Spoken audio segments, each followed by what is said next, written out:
Good evening, everyone. Welcome to the Vigilante Training Academy. Hi. Yes, and tonight,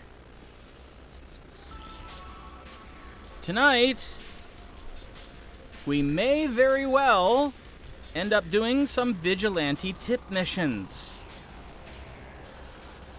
Start Becquerel on her way.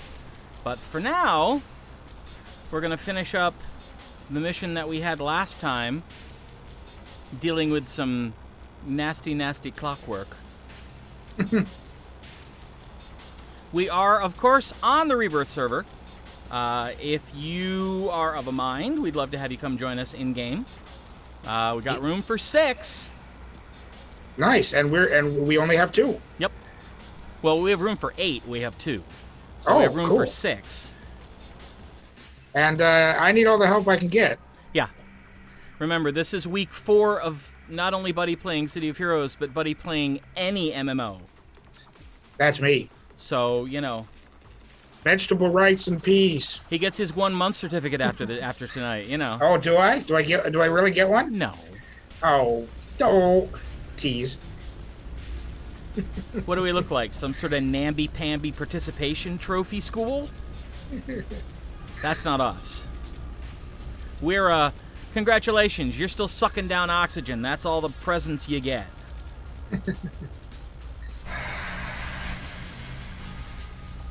All right. Toggle on my lovely don't hit anybody aura.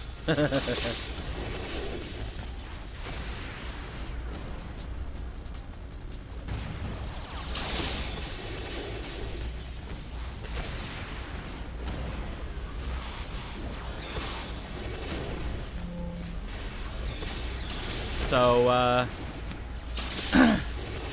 yeah, I'm a little bit more traumatized than I was the last time we did this, because since then and now, I've been whitewater rafting for the first time.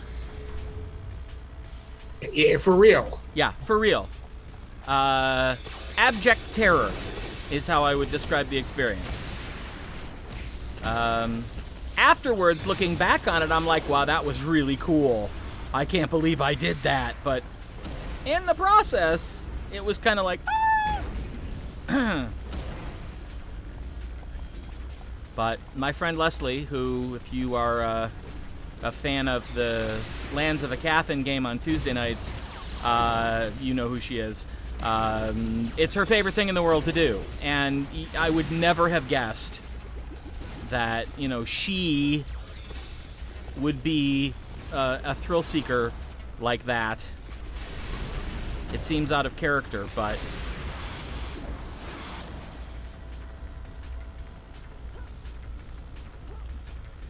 it was interesting. There was one point where I was completely underwater, still in the boat, but completely underwater.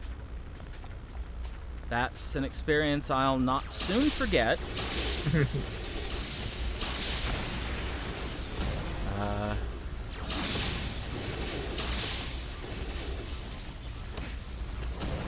Leslie's eldest, who was seated in the boat next to me, said that they lost sight of me for a minute. Like it was just this wall of water. That's what happens when you go into a Class 4 rapid sideways. Not supposed to do that, but we didn't have quite the oar pulling power, I guess, to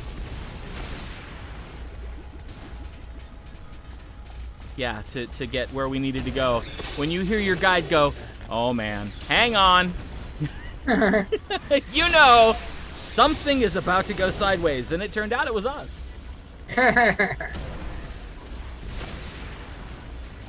So, but it was fascinating because every time they would look over and see the worried look on my face, somebody would say, you'll be able to work this into the D&D game somehow. Yeah. And I'm like, should I survive? Yes, perhaps. But there's that first part that's kind of important. Yeah, you have to survive in order to actually, like, use the knowledge. Yes. Yes. Although I did, my wife, Annette, who also plays in the Captain game, did come across one thing that I am absolutely putting into the game. Tynomancy? Something like that. I have to look it up to be sure. But it's the ability to foretell the future based on the mold patterns on cheese. Yeah, I don't know that one. Nope, I didn't either. But I was like, oh. And it's a fromage mancer. So I got to figure out, do I want to make it a complete scam, or do I want to actually write it up into something that works? Oh, that'd be an interesting thing. Yeah. Have some guy propose to be an expert in it, and it turns out to be a ruse. Yeah. Yeah, that would be cool, actually. Mm-hmm. Harrison Sinclair, Tynomancer to Kings. Right. Could happen. Yeah, Leslie already said, I want to have Gwen Lauren eat the cheese. And then be like, why?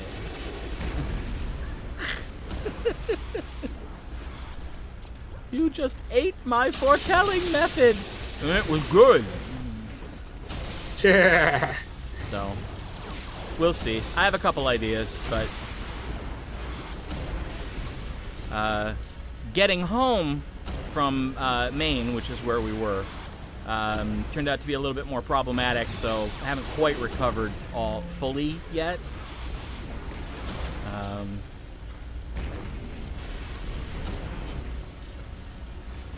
But I will. I need, like, maybe one more night of decent sleep. Then I will be right as the proverbial rain, which may be starting. Who knows? Yeah. Sometime later tonight, they said. It's a little unsettling. I was on Facebook and noticed that there was a message posted from our county sheriff's department saying, well, there might be severe storms tonight.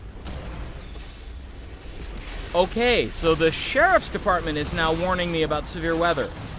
This feels like it could be worse than normal. I mean... Yeah. Wow, look at you. Thank you. Just, like, beating shit. That's what I do now. I've got a few more powers, too. Nice. I got some stealth and invisibility and some other fun stuff. Ah, very nice. Yeah, which has improved my defenses a little bit. Yeah. But I've been boosting the snot out of my offense, though, too. So I don't know if you've noticed, my range is a lot farther than it used to be. No, because I don't usually see you. You're behind me. Yeah. So I don't usually see, oh. Wow. So we're finished, but there are still things attacking us. Yeah, why are there still things that we need to kill? There are just still things attacking us because we were near them when we finished. I think they need to die. I mean, quite frankly. They did. No, they did. They did. I have to wonder, the whole idea is that you're arresting these things. Do they put Clockwork in jail? I don't know. That's a good question. I don't... They're robots. They have no... I mean, or do they just disassemble them or something? I don't know. Yeah. That's a good question. I got nothing. That's a good question. Then there's, of course, the whole moral nature of the thing. You got to bring that up. Not when you're a vigilante. And that's also true. Morals are a lot less of a problem when you're a vigilante. It's kind of like, oh no, you need to die. And, the hero's going, wait a minute, what do you mean? Wait, and you're, like, already killing them. So, All right, just out of curiosity, no, I have not gotten any yet. All right. I'll whisper, no. Who wants to meet me? Computer's a bit slow. Boot up. Freak Show and Family. There we go. All right. Well, still. All right. Well, let's go ahead and... where shall we go? Let's go back to the base portal and go back to Faultline. Back to the base portal? Yeah. Okay.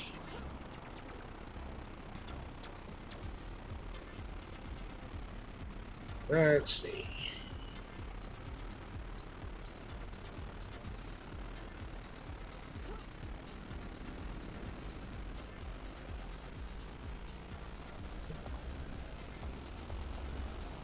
Base portal. There we go. All right. While you're getting here, I have a little bit of binding to write. If it will load. For some reason, I've noticed today getting in and out of the base is taking longer than usual. Yeah? Yeah. I was playing earlier. I guess I don't need my stealth on while I'm flying around the city.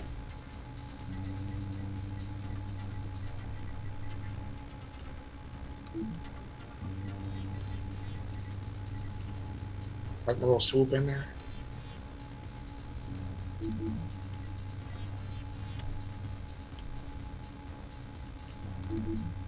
Alright, where are we going? Faultline. Faultline, alrighty.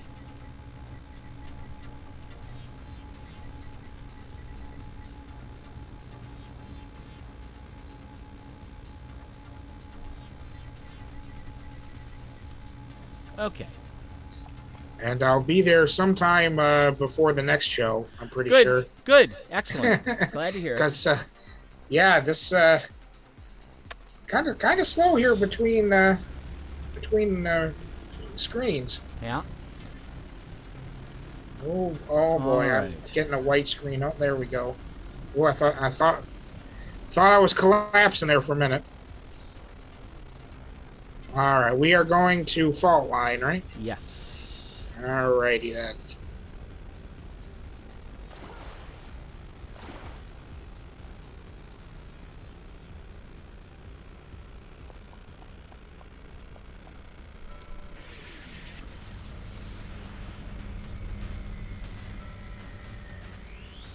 And as soon as you get in zone, I'll show you the new power I took. Just Okay. for you. Oh, nice. Well, I'm in.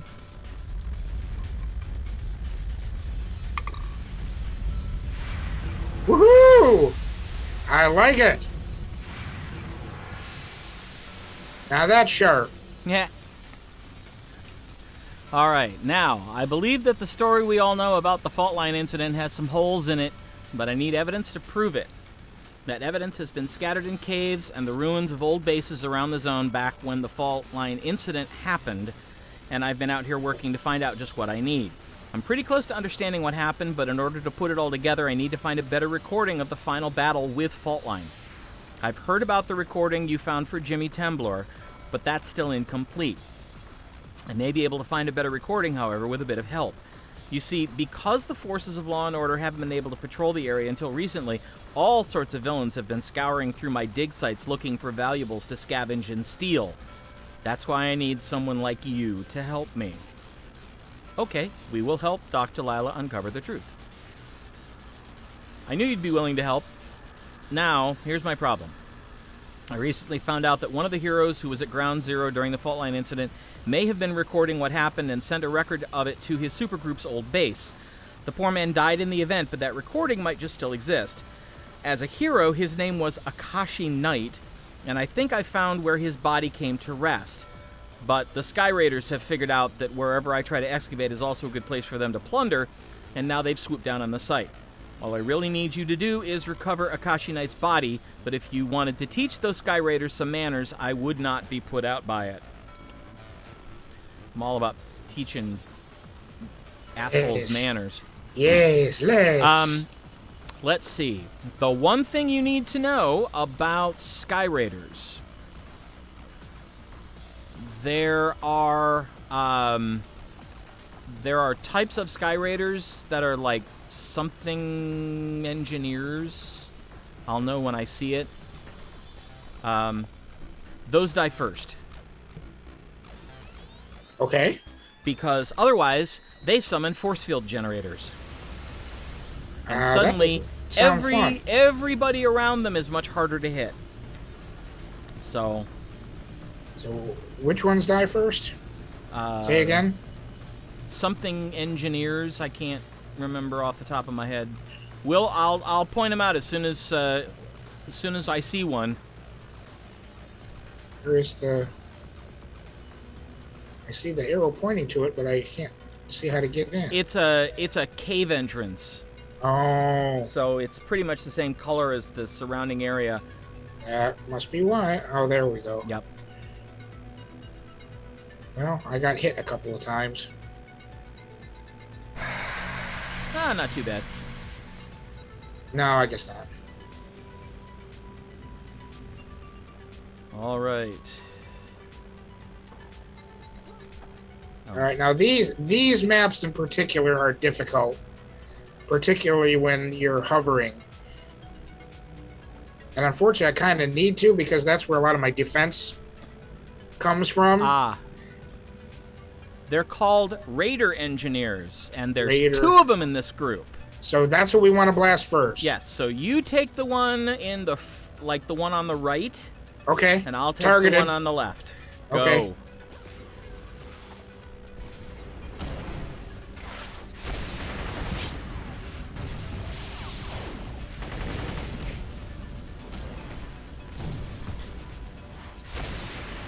Oh, you snot.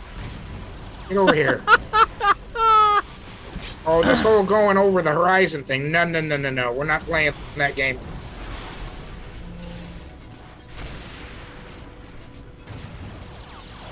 All right, he's down. All right. Good. But yeah. I should probably let one summon a force field generator just so you can see. I don't know that I really need that. I'm going to let him do it.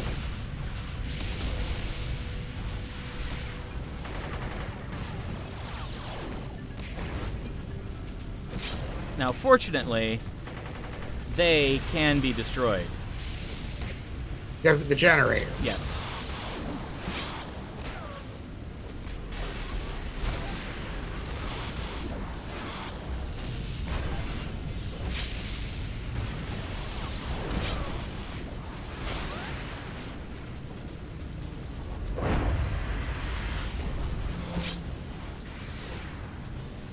If you can hit it.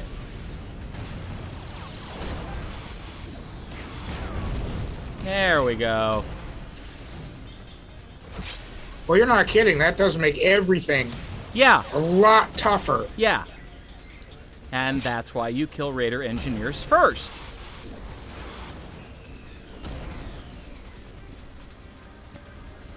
Ooh, there's one right there. Well, I'm going to blast him. You didn't get him fast enough. Now, I can't drop him with one blow.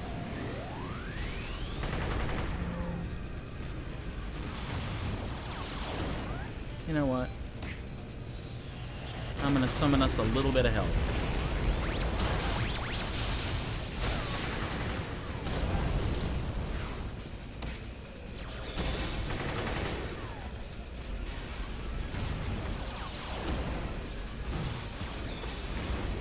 Oh.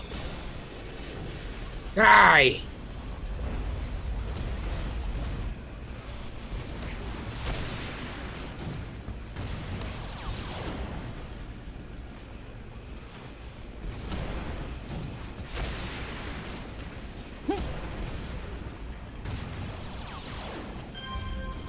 Yay! Ooh. Did he live? No. There's the words I've been waiting to see. Here. Tip Yeah? mission found. What? Tip mission found. Tip missions? Yes? are how you move your alignment from hero to vigilante. And I just got my first one. Okay. What are these? Oh, these are your pets. Yeah, I didn't know you had those. I almost blasted them. you couldn't. They target as friendlies because Okay. they're friendlies. Okay. Good to know. All right, only one Raider engineer in this front group, so Which reminds me, I need my leprechaun, don't I?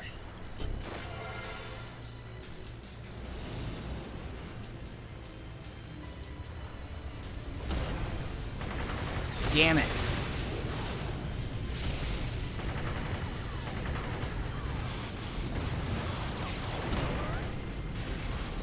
Oh, son of a bitch.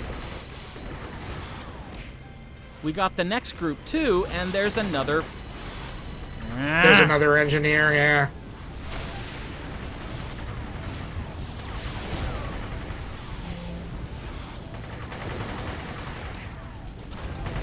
All right.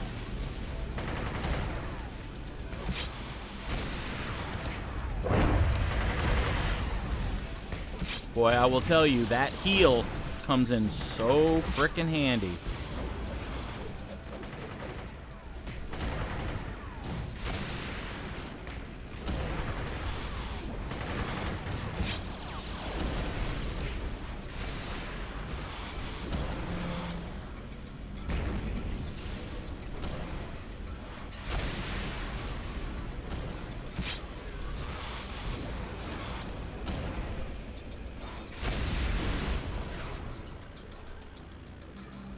Whoa.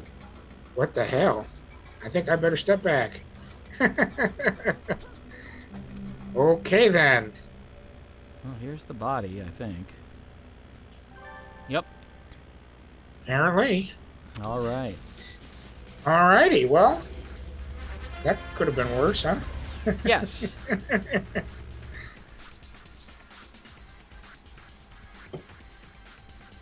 Now we'll hop back to Doc and see what she wants us to do next.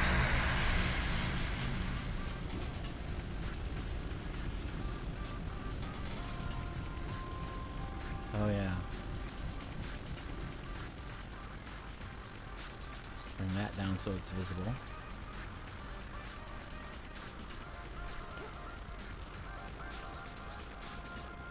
Oh, fortunately, she's literally one jump away. I hope those Sky Raiders weren't too much trouble for you. Their leader in the area is a contemptuous fellow named Captain Castillo. He thinks he's some kind of suave air pirate. Would you believe that he tried to put the moves on me? As if I would ever consider that. I know his type. I folded his jetpack in a knot and told him to never bother me again, but I doubt even that's going to stop the Sky Raiders. Oh, now look at me. I'm sorry for venting like that, but all of their heedless plundering is destroying a lot of history. Anyway, let's get back to work. I want to take a look at that body.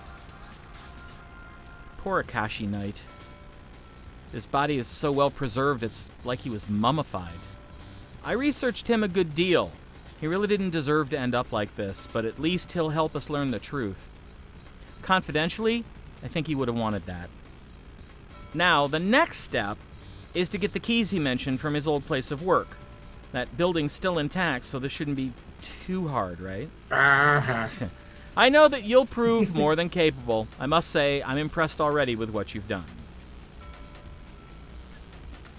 I've had Akashi Knight's body sent to the university, and we've got ourselves a pretty good idea of where he used to work.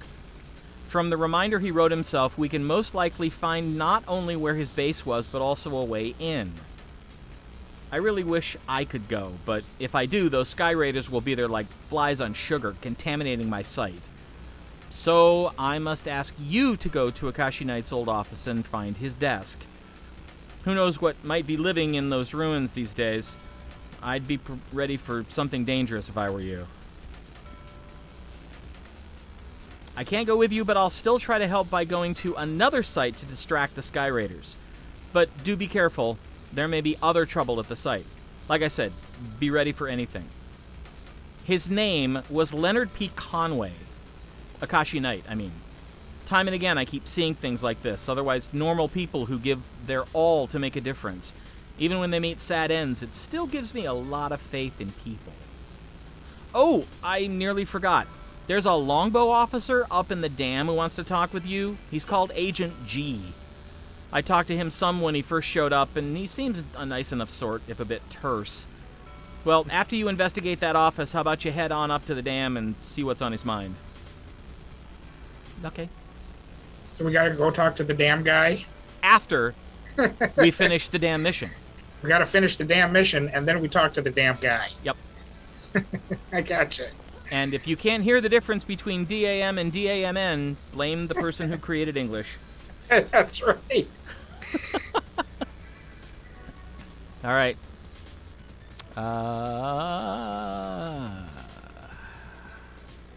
Right in front of you. Guess so, yeah. And let's see who the villain du jour will be this evening. As long as it isn't more Sky Raiders, I'll be fine. Oh, it's Arachnos. I can deal with that. We've killed them before. Oh, yeah.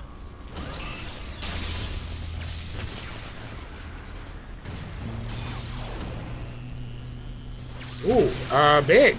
Yes. Haven't seen one of those yet. They are very large. Oh, good. We got the other boss's attention, too. Just fantastic. All right. I'll work on him. You deal with the big thing. Okay.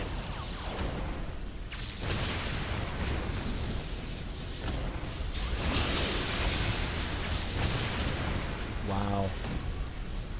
He is just draining my endurance left and right. Youch. Yeah, I see that. I think I'm gonna back up a little bit. Whoa, this thing's just coming right on me. Uh-huh. That's alright. It's the great thing about hovering is that I can keep away from it and still blast it.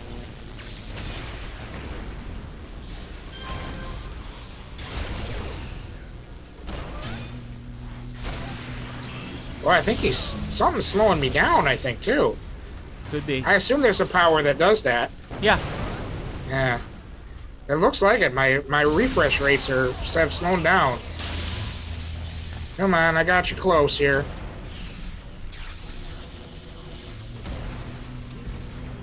There we go. Oof.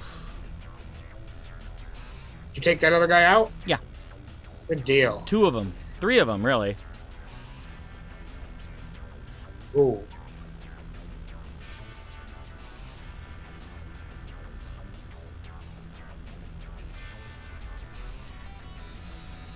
All right.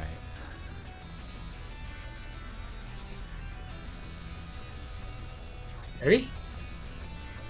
No, but let's do it anyway. Oh, okay. Good. Just grunts. Grunts, huh? We can deal with grunts.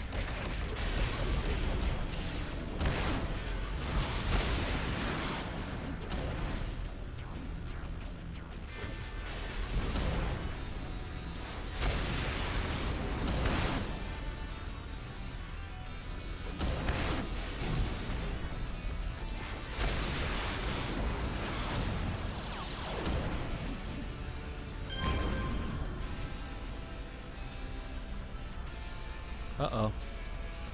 Incoming. Whoa.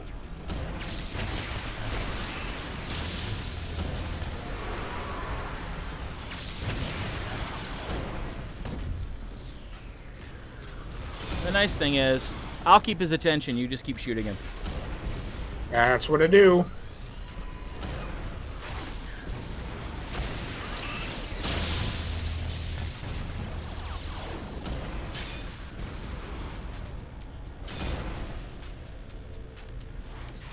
Oh, yeah. Also want to bring everybody up to speed. It turns out Nikki has moved. She is now just a few minutes away from me as opposed to being several days away. Yeah. We're hoping she'll be rejoining us next week. She just got in last weekend, so she's still unpacking and, getting the house organized and, all that stuff. Oh, there's a drone right behind us. Yeah. Headed to the elevators where we just left, because they're stupid. But, so, we're hoping to have Aspa with us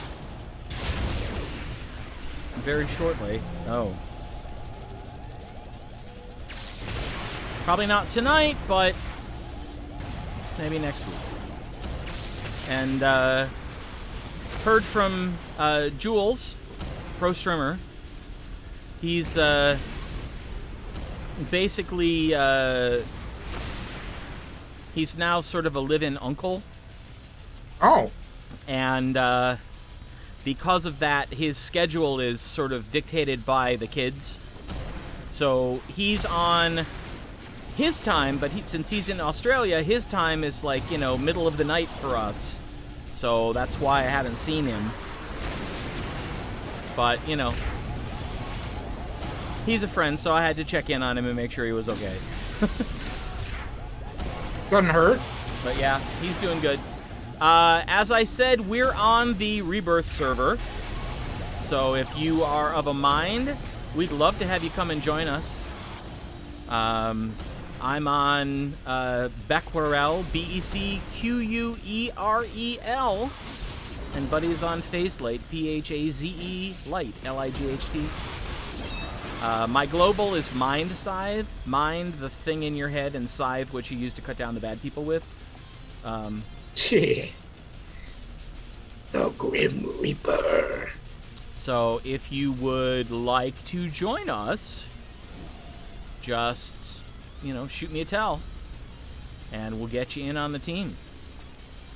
Probably we're going to take a break from doing, down the stairs. Okay. Nope. Other direction. Look at your map. Ah, okay. We're probably going to be doing Vigilante tip missions after this. So we'll be headed for Atlas Park. I got you. I'm coming. That's alright, I'm doing okay so far. Here I come. You can take the big guy. Oh, I don't even see where you went. I'm up on the second floor. Oh, that's why. I missed that there even was. That's the second floor, I see. Yep, and then you go down the stairs to the north. Oh, well, I just leveled up. Oh, congratulations. Oh, there's bad guys down here. Are there really? Yeah, tons. Oh.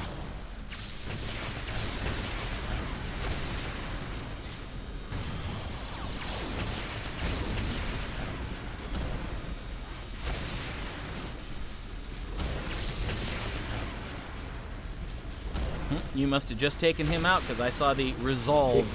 Yeah, I blasted him pretty good. All right. Now follow me. We're going up the stairs, across the floor, down the other stairs. The other stairs. Ah. I see. Oh. And now we're going to go back because that's the elevator. And we want to clear the floor. Oh. Speaking of clearing the floor. Yes? I forgot. There's offices up here that I need to check. Okay. I'll just wait for you here then, shall I, sir? That sounds like a plan. All right. Oh. Should probably check these too. because they just love to hide shit. Okay. Now we'll keep going the way... Oh! Ha! And now we go back to the elevator because it turns out there was nothing there. Okay. The rest of it stopped and it was empty. So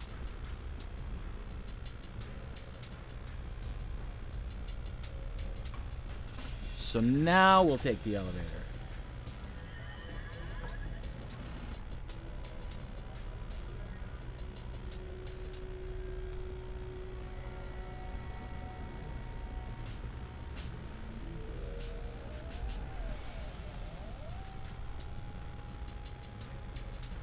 Aha! Okay, I see a desk, so I'm going to get right up next to it. Okay. I want you to do the same. Okay. But be careful, there's a villain here. I can go invisible if you like. No. But just come right up next to me and listen. Okay.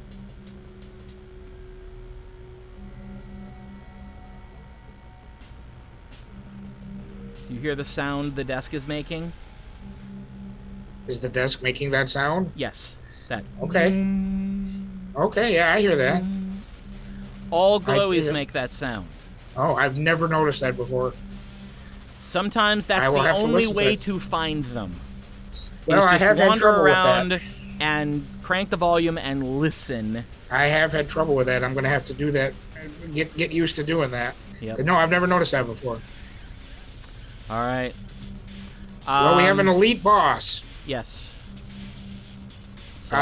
Shall we just blast him then? Yes. I have doubled up on defenses.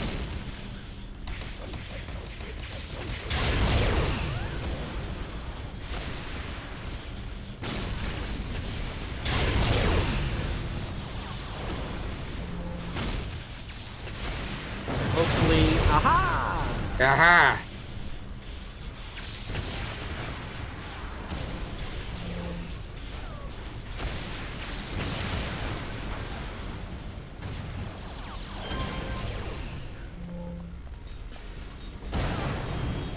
All right, go ahead and click on the desk.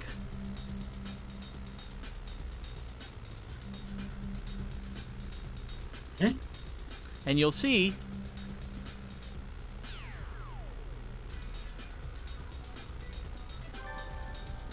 the glowy sound stops.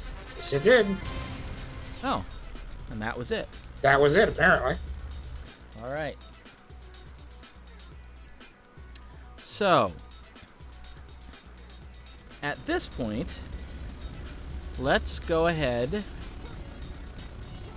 and get back to the base portal. Okay. Which I will assist you with when I get there. Okay, that's fine.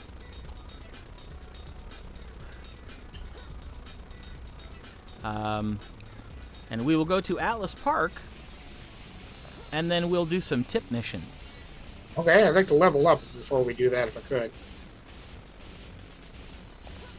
Okay, let me get to Mirror Spirit then.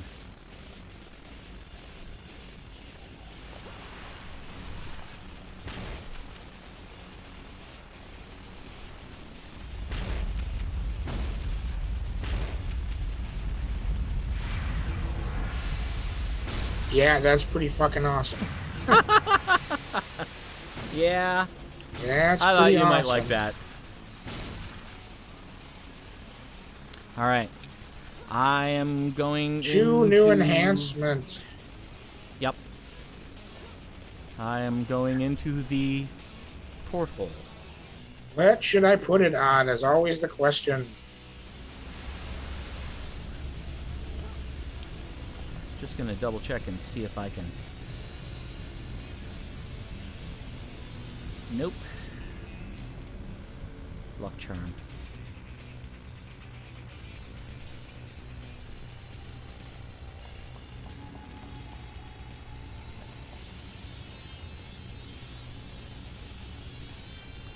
All right.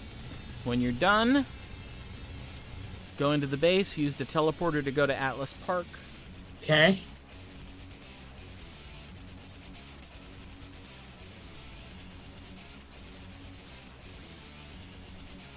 I'm going to run to the... oh, that's right. I don't have to. I can do it right here. Enhance to hit buffs on my build-up, because I use that a lot. And let's see. Oh!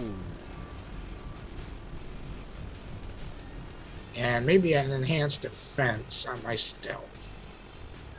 Then that's what I'm going to do.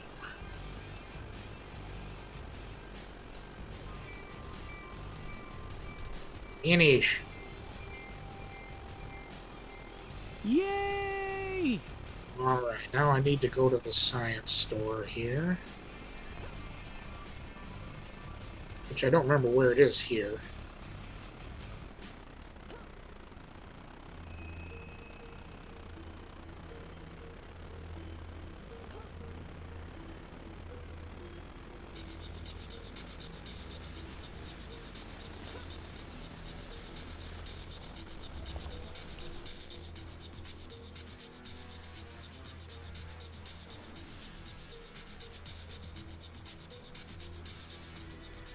Actually, I think it's right over here. Could be. I think it is this person. So I'm terribly excited Oh, because yeah. I get to start on the Vigilante path officially. This is always fun. Wow, a lot of these are now. I think her list changed. Does that happen? When you go up in level, do some of these things change their lists? No, you might need to just scroll down further. Yeah, maybe that's because there's a lot of stuff on here that now I'm not powerful enough to buy. Oh, but here's some stuff that I am. Yeah. Oh.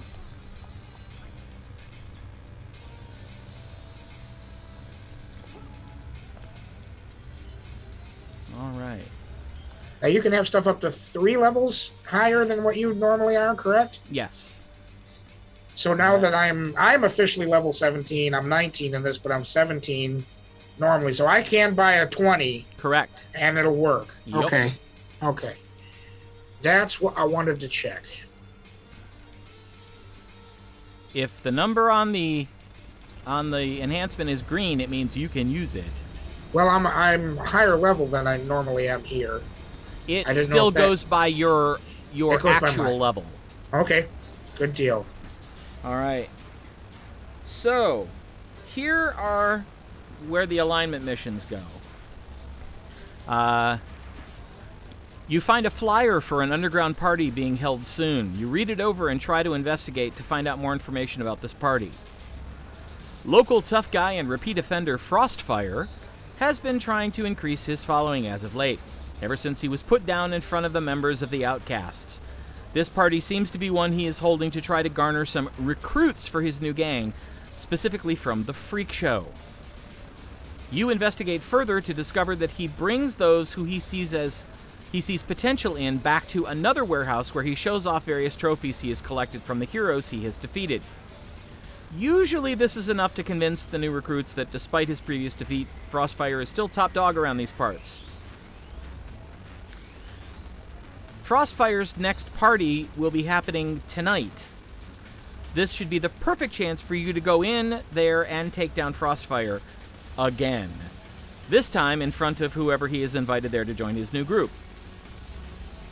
Humiliating him in front of all those he's trying to impress, however, may be more effective at stopping him than outright apprehending him. Instead of going straight to the party, you could storm his warehouse and destroy his trophies. When he brings his new recruits in there, they'll see that Frostfire can't even guard his own warehouse, bringing his street cred down to that of some common thug. And so, those are your two options.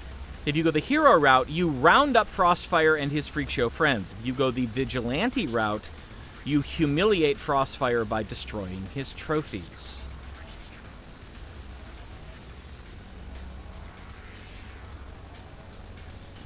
Humiliate Frostfire in front of everyone. From the address on this flyer, Frostfire isn't really hiding his whereabouts. Head over to where he's holding his party and break every one of those trophies. You may likely have to deal with his freak show friends while you're there, but then again, that's what they mean when they say 2 birds with 1 stone. So that's the first Vigilante mission. The second one, you find what looks like a recruitment flyer for a paramilitary group. To all those who beg for scraps at the feet of the Council's high and mighty leaders, wake up! There's a new order coming. No longer will we allow foreigners to make our laws. Excuse me. At our rally, watch as we make an example of one of those foreign spies. Show the world we're not taking it anymore. Just last week, a foreign dignitary was kidnapped from her hotel room in broad daylight by paramilitary types. Sounds as if she's going to meet a gruesome end at this rally. If she's not saved in time, that is. Rescuing her will not only save her life, but can also prevent a worldwide diplomatic fiasco. On the other hand, if you infiltrate them, you might get access to their leader and assassinate him before he causes any more political killings. And so the vigilante path is to assassinate the leader of this murderous paramilitary group. Go to that rally and act as if you're on their side. Then look for some kind of security terminals they'll be using to monitor the events. If you can disable all of them, it might raise the suspicions of their leader. That's when you can assassinate him before he's responsible for any more needless murders. If the dignitary dies in the process, then his assassination is even more deserved, isn't it? Sure. And for whatever reason, those missions just kind of sing to me.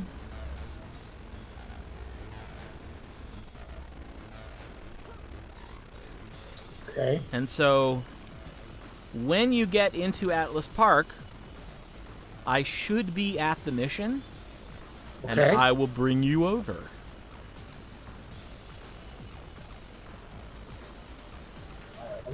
Let me get one more thing, and I will be there.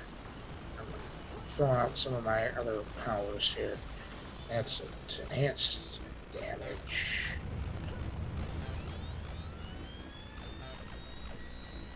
I just saw a human centipede made up of 2 red cars. That's very strange. That is very strange. Okay, I could boost all of these things at this point, but I'm not gonna. So, you need me to come to Atlas Park? Yes, sir.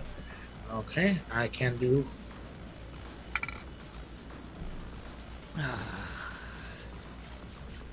First vigilante tip mission. Yay! That makes me happy.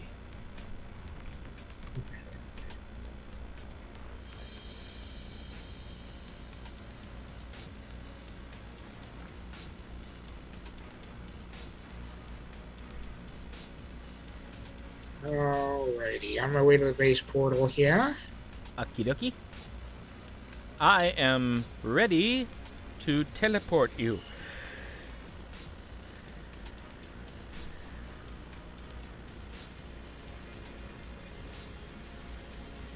So yeah, Maine was beautiful. The lake that their cabin is on is absolutely gorgeous. Yeah, just from what I've seen in the pictures. And I had probably 2 meals worth of fried food in one meal. And I'm just happy that, nothing bad happened. Yeah. Because that was a lot of fried food, but great chicken, great onion rings. It's this place called Red Barn that Leslie's talked about for, as long as I've known her. Yeah, I've heard her talk about that many, many times. Yep. Still transferring to Atlas Park here. Unfortunately, again, the computer seems to be a bit slow today. It's between worlds. I don't know, Yeah. for some reason they're taking a long time to load. they've been taking a little while for them to load for me too, so I don't think it's just you. It must be the server. Yeah. Or the internet. All right. Well, I'm in Atlas Park. Do you want to zap me, or do you want me to head over there on my own power? Or you could just do it, which is even better. I told you I'd bring you to me. Yes, you did, and here I am. All right.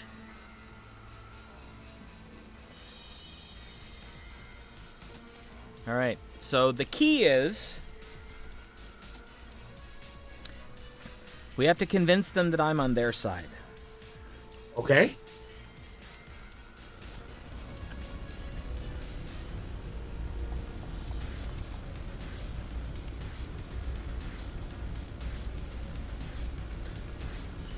So the first thing I have to do, it says talk to the rally guest speaker. Suddenly we're at a conference. Yeah, we really are. This is just Yeah. a conference for fascists. We're at Fascist Con. Yes. Fascist Con 2021. Fascist Con. You're here Don't for do the that, rally. man. You better talk to our guest speaker. Okay. Do they even bother with badges and things? I mean, if it's like Fascist Con. All right, so don't blast anybody is what you're saying. Yeah. Okay. They're not really... Just follow you. Yeah, they're not really targetable at this point. I have to find the guest speaker. He's probably in the best hotel. That looks like Gort. That one robot really looks like Gort. Okay, oh, up the stairs, all right? Yep.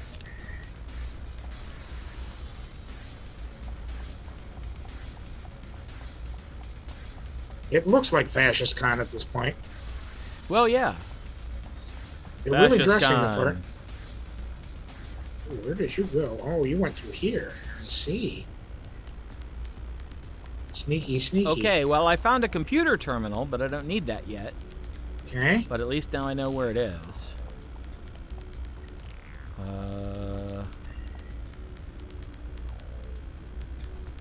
No.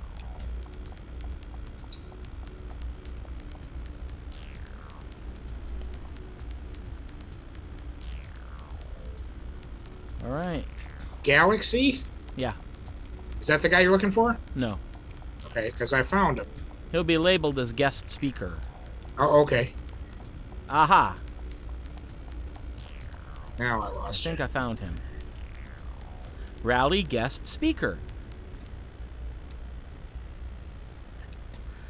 I'm gonna Well, they give you. could, I'm gonna give you 5 seconds to give me a good reason why I don't have everyone here rip you 100 new holes in your body. Nice, nice guy. I'm here to give What? my support to the rally. It is Fascist Con, I guess. You, Becquerel, join our cause? That'll be a cold day in hell. Touch the ground, you might feel a chill. Then what they're saying is true. You're not exactly the poster child of the do-gooder anymore, are you? I want to see this dignitary burn. Well, that's what we're all here for. Becquerel, welcome to the New Order. We'll start once the guy behind this rally gets here. In the meantime, feel free to grab a seat somewhere. Okay. Now, I have to get back to that security terminal. There are 2 of them. Oh. Yep. I can hear it.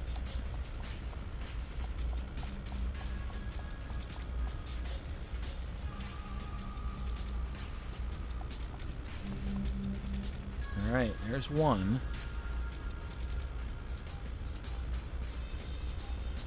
And now back down, because I don't know where the other one is. So we have to search.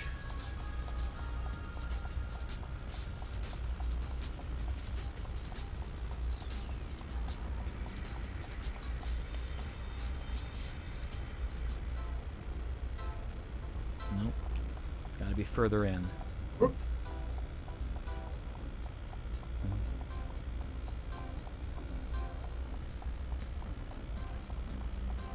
Aha, I hear it. I think I... Am I hearing it, or am I hearing the same one? Got it. You got it? Oh, there were 3. But the other one's right here, too, so...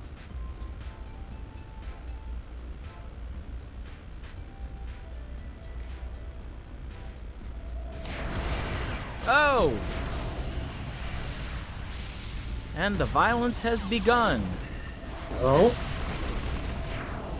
Hey! Who's shooting at me? All of them just became enemies. All of them. Yeah. So, blast now? Yeah. Or run. Yeah, I don't know that I'm going to survive this. There's too many. I'm in a room filled with them. I might have to change invisible and sneak out of here. Well, I still have to find the organizer of the rally.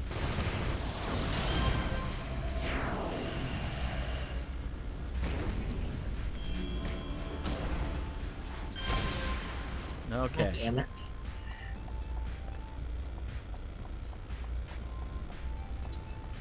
Oh. Yeah, this guy.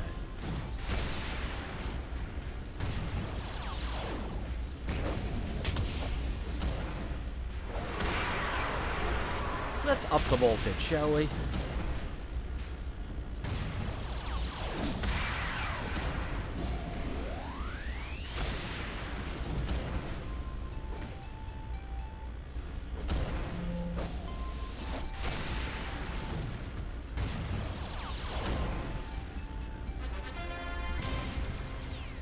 Yay. Oh, I don't know what you did, but I'm out of here. All right. Well, invisibility does work. Oh yeah. As soon as I was literally in a room filled with them, and like they were all shooting at me. I really had no choice.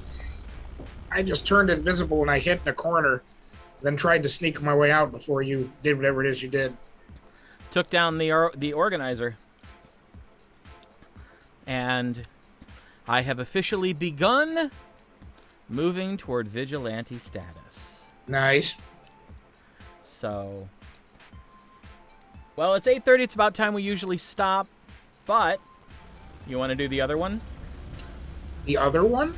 The other tip mission? Sure, we could do that. Break Frostfire's trophies. Recruitment flyer. It's not too far away. Is this what we're doing here? Break Frostfire's trophies. It's right around the corner.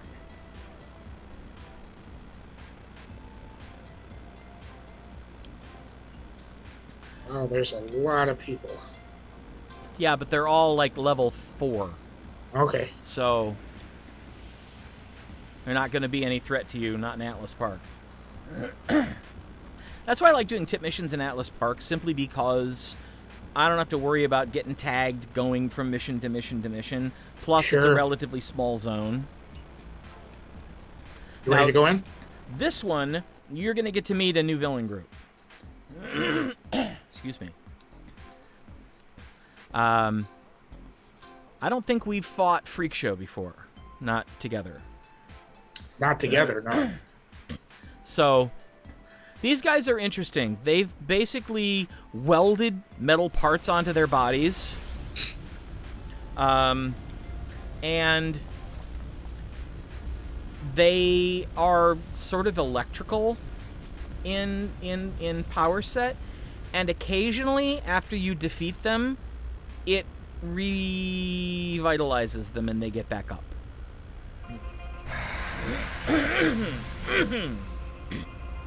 Hey! Jules! What's happening, man? Anticipate into Jesus.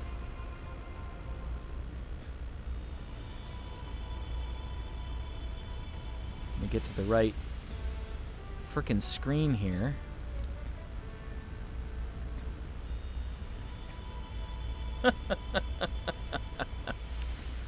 So, what's going on, man? You want to come on and join us for a little bit?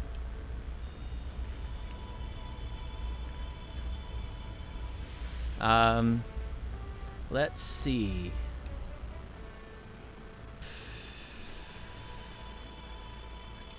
Hold on for a second. We're maybe going to get us another player here. Oh, yeah? Yeah. I was wondering who you were talking to. Let's see.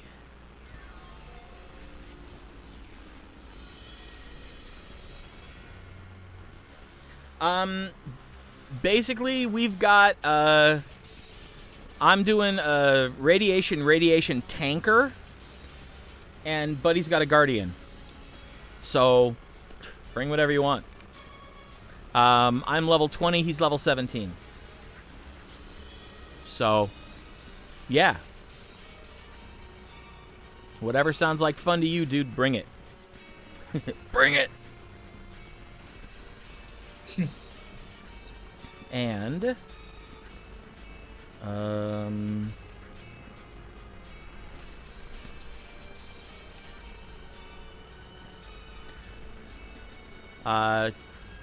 check your Discord. I just sent you the link for the Zoom.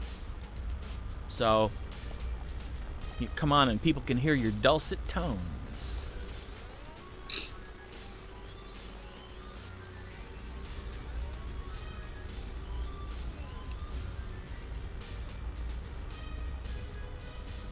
All right.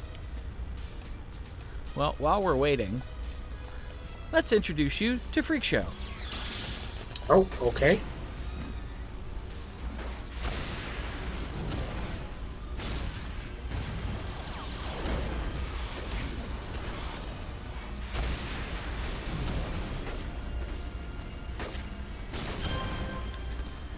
We're doing vigilante missions at the moment, but I only have 2, and this is the second one.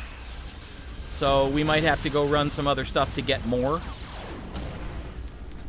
Yeah. Jules is saying that he's gonna bring Ramoney, who is like disgustingly overpowered for us, but okay. You know what? That's fine.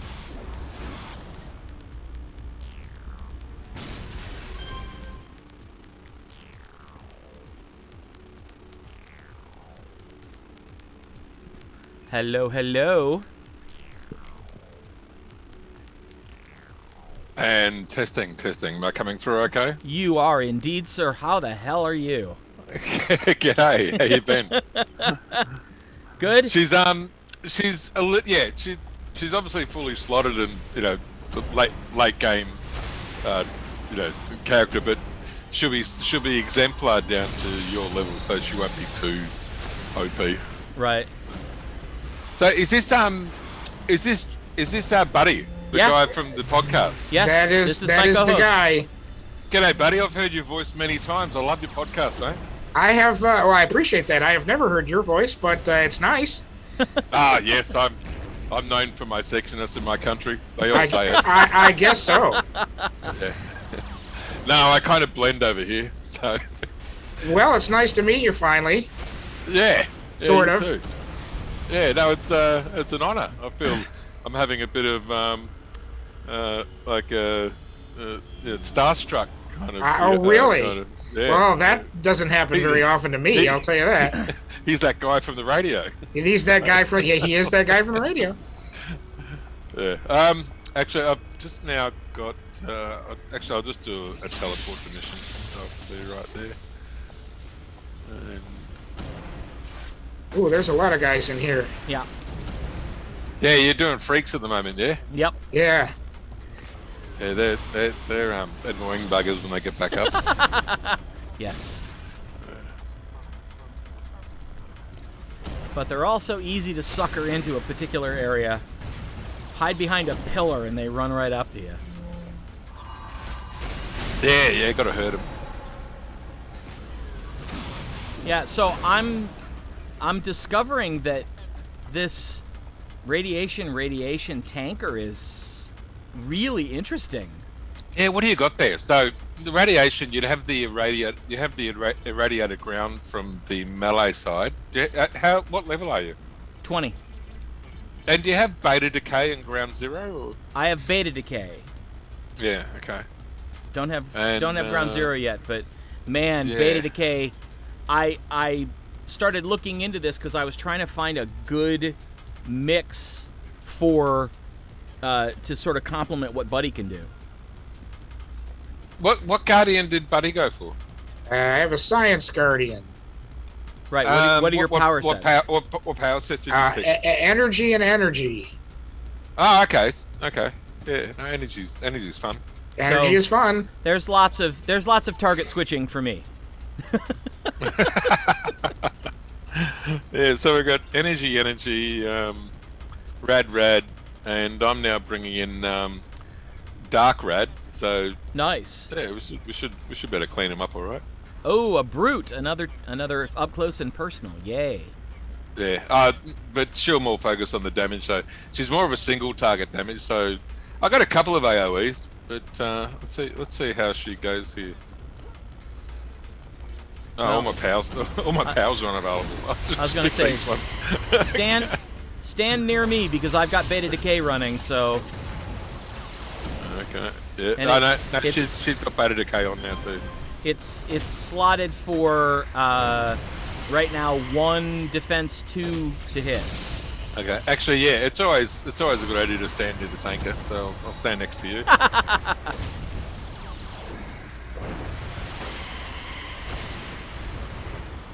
So I don't know. And how you liking the Guardian there, buddy? Pretty fun. This is kind of It's a new archetype that Rebirth have designed. Okay.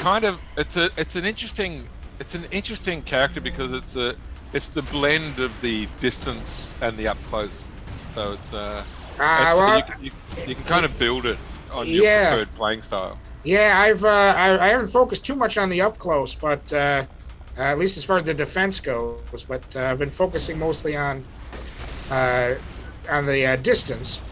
And this is kind of what I was thinking of, is this kind of base the character on the vision a little bit, so they're kind of floating above the melee folks and zapping them from above, and then add some stealth and invisibility, and eventually next level I should be able to get phasing, and that's gonna be a lot of fun, I think. Phasing. Yeah. Yeah, no, when you say that, I think of Archer with phrasing. Oh, no. No, I didn't. Phrasing should be a separate power. Can we bring phrasing back? Yeah. Are we not doing phrasing anymore? Are we doing Are we doing phasing? We'll be able to do phasing soon. So what have I actually haven't caught any of your latest episodes. I've been busy here in Melbourne, Jeff. What movies have you guys sort of looked into recently? The last pairing we did was pretty much our worst pairing ever in terms of pairing movies together because Ned Beatty died. Which one? Ned Beatty. What baby? Ned Beatty.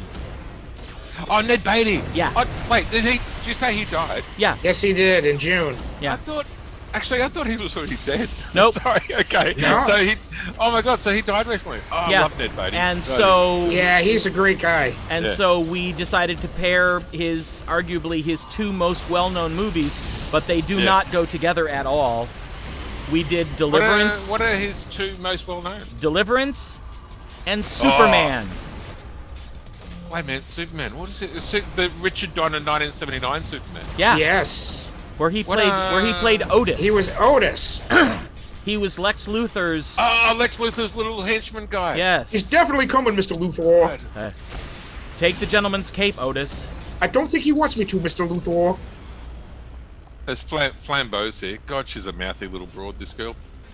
Yeah, but she's on our side, so she can be mouthy. Yeah, that's just fight, Flambeau. Don't talk, just fight.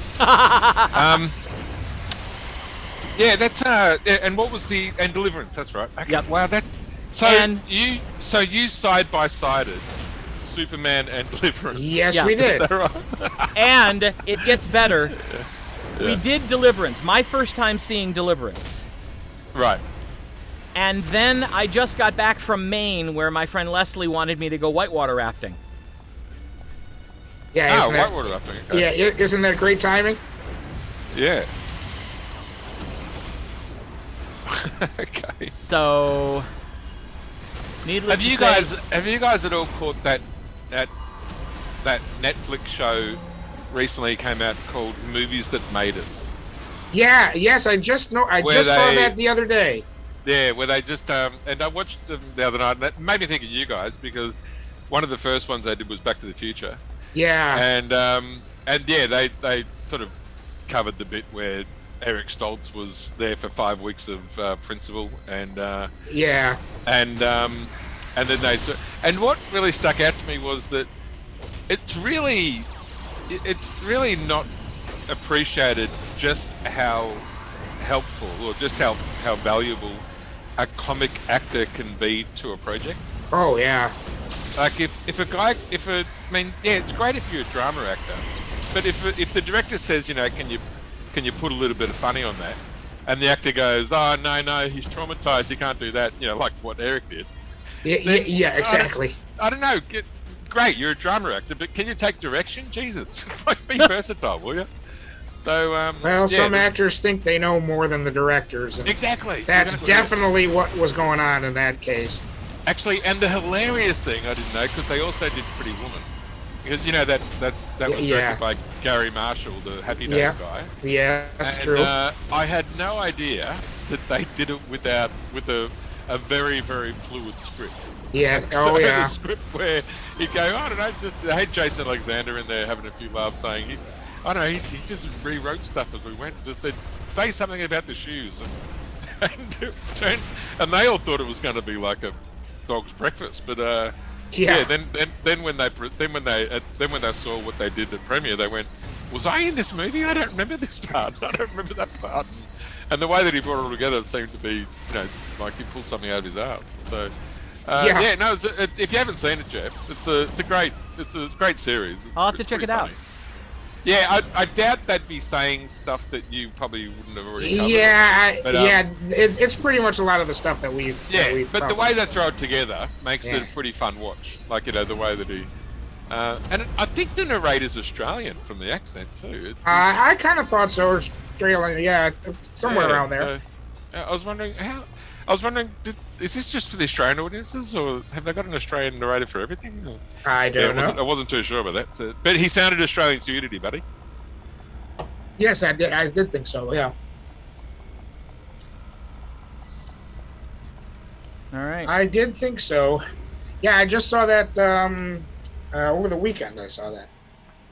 Yeah. No, it's Jeff. It's called Movies That. Actually, I've got it on another tab here. Let me just see what the name of it is. The Movies That Made Us. And the one that I'm looking at now is Forrest Gump, which is episode 5. So the ones they've done so far is Back to the Future, Pretty Woman, Jurassic Park. Jurassic Park was a fun one to watch because they talked about the stop motion merging with the CGI, and the CGI guy is bloody hilarious. His name is Spaz, and he's just like, he just gives a finger to everyone. He's like, no, I'm just gonna. He reminds you of I guess a little bit Don Draper, a little bit Joe McMillan from *Halt and Catch Fire*. Just if he wants to do something, he'll just do it and then show it to you later if it works. So he was, and then once Spielberg saw what he'd done with the computer, he went, well, this changes everything. We're doing it like this from now on. Mm-hmm. And nice. You'd like that one too. So the Jurassic Park one was good. Now I'm looking at Forrest Gump, and it looks like they've also done Dirty Dancing, Home Alone, Ghostbusters, Die Hard. I haven't seen that first season yet. But no, seems to be a good series. I think you'd like it. We've got for the next two, like the one that's up right now, we did a documentary pairing. Yeah. And the documentary we started with is this film is not yet rated. Which, Wait a minute, I know that phrase. I don't think I've seen that though. I think I've only heard of it. yeah, This film is not yet rated. you need to see it. Being the movie fan that you are, you absolutely need to see it. It's about the MPAA and how they do ratings. Ah, right. Because when I was doing drama at uni, they spoke about pre-code and then the MPAA bringing in the code and how that influenced how things were snuck, how tones and story devices were snuck in post-code, you know? Yep. And so this movie has not been rated. That sounds fantastic. This movie has not. This been film has not yet been rated. This film. Yeah, it's an expose on the Motion Picture Association of America, which turns out to be more clandestine than the fucking FBI. Oh, really? The system is really if you think about the McCarthy trials, that was all pointed squared at the Hollywood industry, wasn't it? That wasn't about government agents or anything. That was going straight after the actors and the directors, wasn't it? So, because some of them were communists. They're dirty commies. Okay, yeah, this film was not read 2006, directed by Kirby Dick. That's the one, obviously. Yep. That's it. Premiered at Sundance 2006. That's it. Right, okay, I'll download it. If you're doing film documentaries, you must have done Hearts of Darkness too, yeah? No, this is only the second time we've done a documentary pair, so we've done very few documentaries. So what did you pair with this one? This film is not yet rated. We paired a little documentary, sort of documentary. Maybe documentary, or prankumentary, as it's been often called. It's called Exit Through the Gift Shop. Not a mockumentary. Not mockumentary. Yes, it's different. So what was the category? What did you call it? Prankumentary.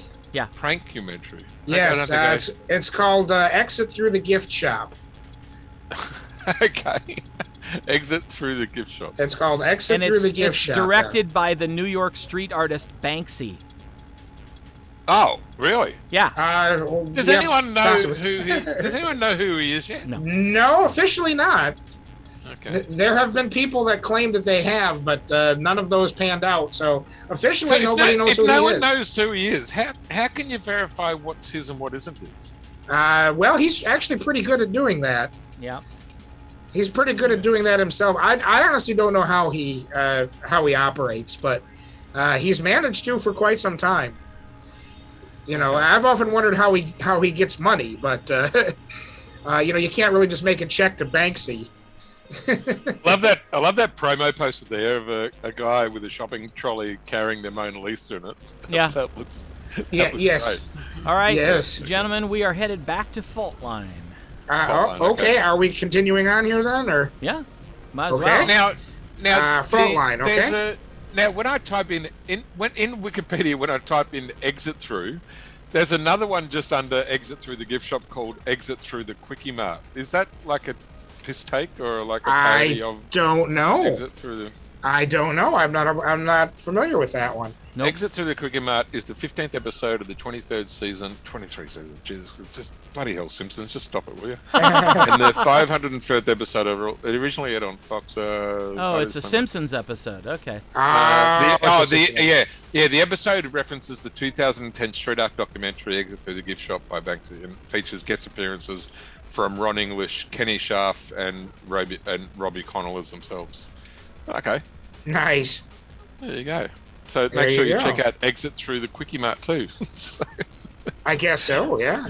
Yeah, no, but okay, so that's great. So I need to watch Exit Through the Gift Shop, and what was that first one? This film is not yet rated. This film is not yet rated. Okay. That's definitely one you want to see. This film is not yet rated is going to piss you off. Is it? Yep. Probably, yeah. Me being the cinephile purist that I am. Oh, yes. Well, you know. I almost forgot how to go through Faultline. Go through Skyway and then down south. Yeah, sorry, buddy. I mainly play on the red side, so the blue side is a bit of it's starting to become more and more foreign to me. That's quite all right. This is one of the few times I've ever played. So yeah, this is Buddy's, Buddy's fourth week Cool. playing Okay. an MMO. Yeah, MMO ever, of any kind. Yes. Yeah, right. You've never played, I don't know, what is there? World of Warcraft, I EverQuest, when it ESO? no, I play. Well, I played Evercrack when it first came out. I played it about twice, and I decided I didn't like it. When World of Warcraft was new, someone lent me their account, and I played a character up to level 10, and I decided I didn't like it. Right, and I basically never returned. Look. I reckon I would have been like, I would have had a similar reaction. Yeah. I don't know if you call it lucky or unlucky, but I stumbled across City of Heroes in 2004 because I was living in an outback town in West Australia with 42 people, and it had a police station there. And the police patrolled. The city had 42 people, or the house you were living in had 42 people? No, the town just had. Oh, okay. I want to be clear. Yeah. It had 64 dogs, so they had more dogs than people. But Wow. the cop station, like the police station, that they would patrol the whole highway, which was 1,500 kilometres of road. So they had their station was well staffed. So they had about of the 42 people, about a quarter of the population was cops. So, there was about a dozen guys. But I befriended one of the cops there, a guy called Craig, top bloke, really easy going, pretty funny. And he being a gaming nut, got City of Heroes in. It was early. It was like June or July. I think they'd just come off beta testing on issue 0 or something, and I had a look at it, and you got to imagine back in 2004, this kind of graphics and customization and innovative interface design and all that kind of it was just clean. It looked great. It was fun to play. The content was engaging, and I went, bloody hell, I got to get this. And so I grabbed it, and then him and I would have LAN parties every weekend and just sort of level our characters up, and I just fell in love. And then when I can see that. Yeah, and then when it became when I realised that I'm pretty good at this gaming thing. In 2006 or 7, I tried World of Warcraft, and what I realised is that City of Heroes ruined me for every other game. Yeah. I played it and went, no, I don't like that. That sucks. Where's my enhancement? Where's my customization? Like all these things that I've become accustomed to in City of Heroes. Those other mechanics and devices weren't in the other titles. And so City of Heroes got me into MMOs, I suppose. Oh, well, this is really the only MMO I play. And it also ruined me for other games. Because I now can't play other games if they don't give me that same sort of wow factor that I got when I first started playing this. When they closed COH... Oh, yeah. We lit a candle over here, didn't we, Jeff? Oh, yeah. Yeah, there was so many people looking for alternative titles. No one was satisfied. You had a bunch of grumpy gamers around the world. Yeah, because there was nothing that filled the void. I have tried every major MMO in existence at this point, and nothing came close. No, it wasn't just the fact that it was in superhero world, but it's just how they put it together, and because it gave you that sense of accomplishment. Enjoyment with content, like engagement with content was great. They built a great world. They made a great promotion system, and it seemed to attract the type of gamers that I like to play with. So the social side of it would bring me back as well. So yeah, I understand that. And I did. Whereas you got games these days like I don't know. Grand Theft Auto and Fortnite, where they're all just a bunch of assholes. Yeah, yeah, pretty much. And that's the thing that sorry if you play that game. That's the thing that I came to realize. Came to realize about City of Heroes is that there's just something about this community. I don't know if it's. I can't explain it either. But the theme draws in a particular type of person, or people respond to the theme by being nicer. Yeah, I've had to think about this, and this is what I've come to. Well, first of all, I don't want to say that the community is holier than thou. There's arseholes in this community, just like any. Oh yeah, there's assholes in every community. Wherever you've got humans, you're gonna have a prick, and but I would say that the saturation, the dilution, like the contingent of assholes to people you want to play with is a lot sort of smaller. Like the ratio was smaller than maybe 10 to 1 rather than whereas other games might be 3 or 4 to 1. Yeah. If I can say that. And also, I haven't been in many other games where you come into the game and type in the help channel, how do I do this, or I'm new, and you'll have 6 or 7 people going, oh, that's cool, welcome, here, you do this, and then you click on that, then you do that. Whereas other games when I'm new, they might go, oh, fuck, piss off, you noob. Yeah. Yeah. Like, I've never had that experience with City of Heroes. Well, and I've had to think about this, Jeff, and I think it's this. This game attracts a lot of comic book fans, right? People who, like my friend D-Man and Greg, those guys spent their life reading comics. And comics have great stories and what have you.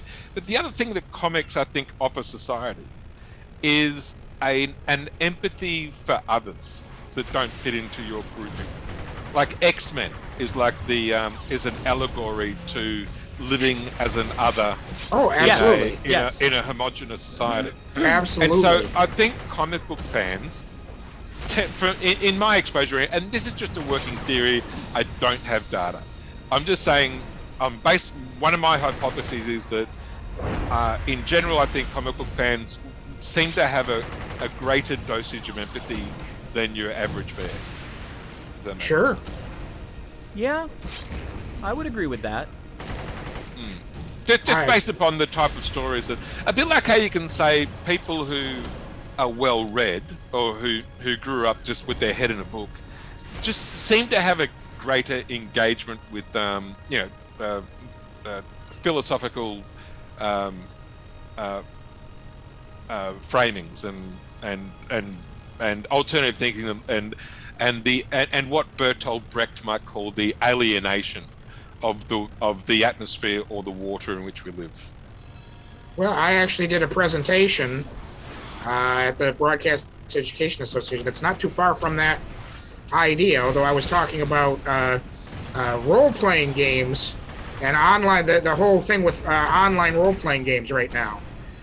That they seemed, at least for a while, they seemed to be immune to Gamergate. The whole idea that, basically sexual comments and gatekeeping, which of course has been plaguing the online gaming society. Well, the whole online role-playing game society seemed to be relatively immune from that. And I actually did a presentation about that, and that's kind of essentially what I said.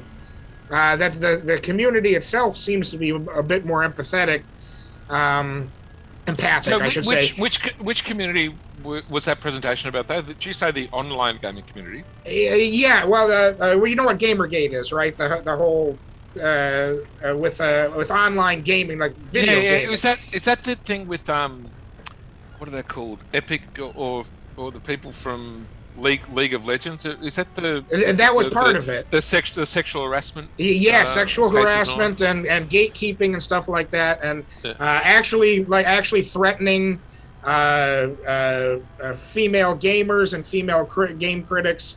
Literally threatening their lives and things like that. Right, and your study though, it showed that online gamers are generally more. Well, online role-playing gamers, the whole thing with like Critical Role and streaming role-playing games. People play Dungeons and Dragons and things like that. Yeah. That at least seemed to be relatively free from that. What type of gamers were embroiled in the Gamergate? Was that sort of virtually everything else? Virtually any other.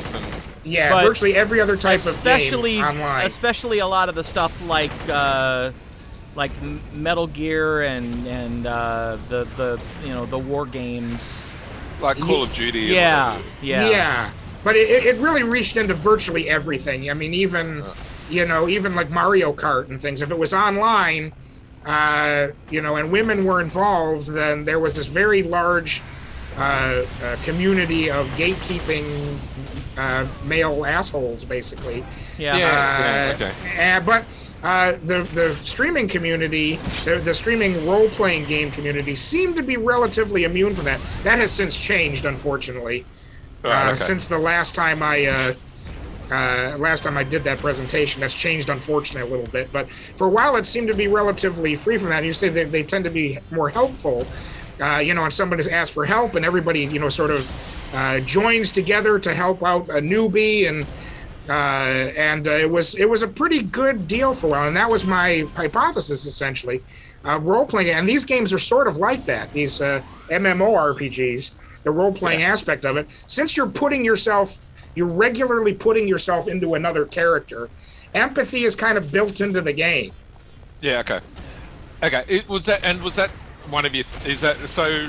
When you did the presentation, was there actual? These are the results I came to, or were your main arguments mainly theories or hypotheses? Well, they're mainly theories or hypotheses. Yeah, I didn't really get a chance to.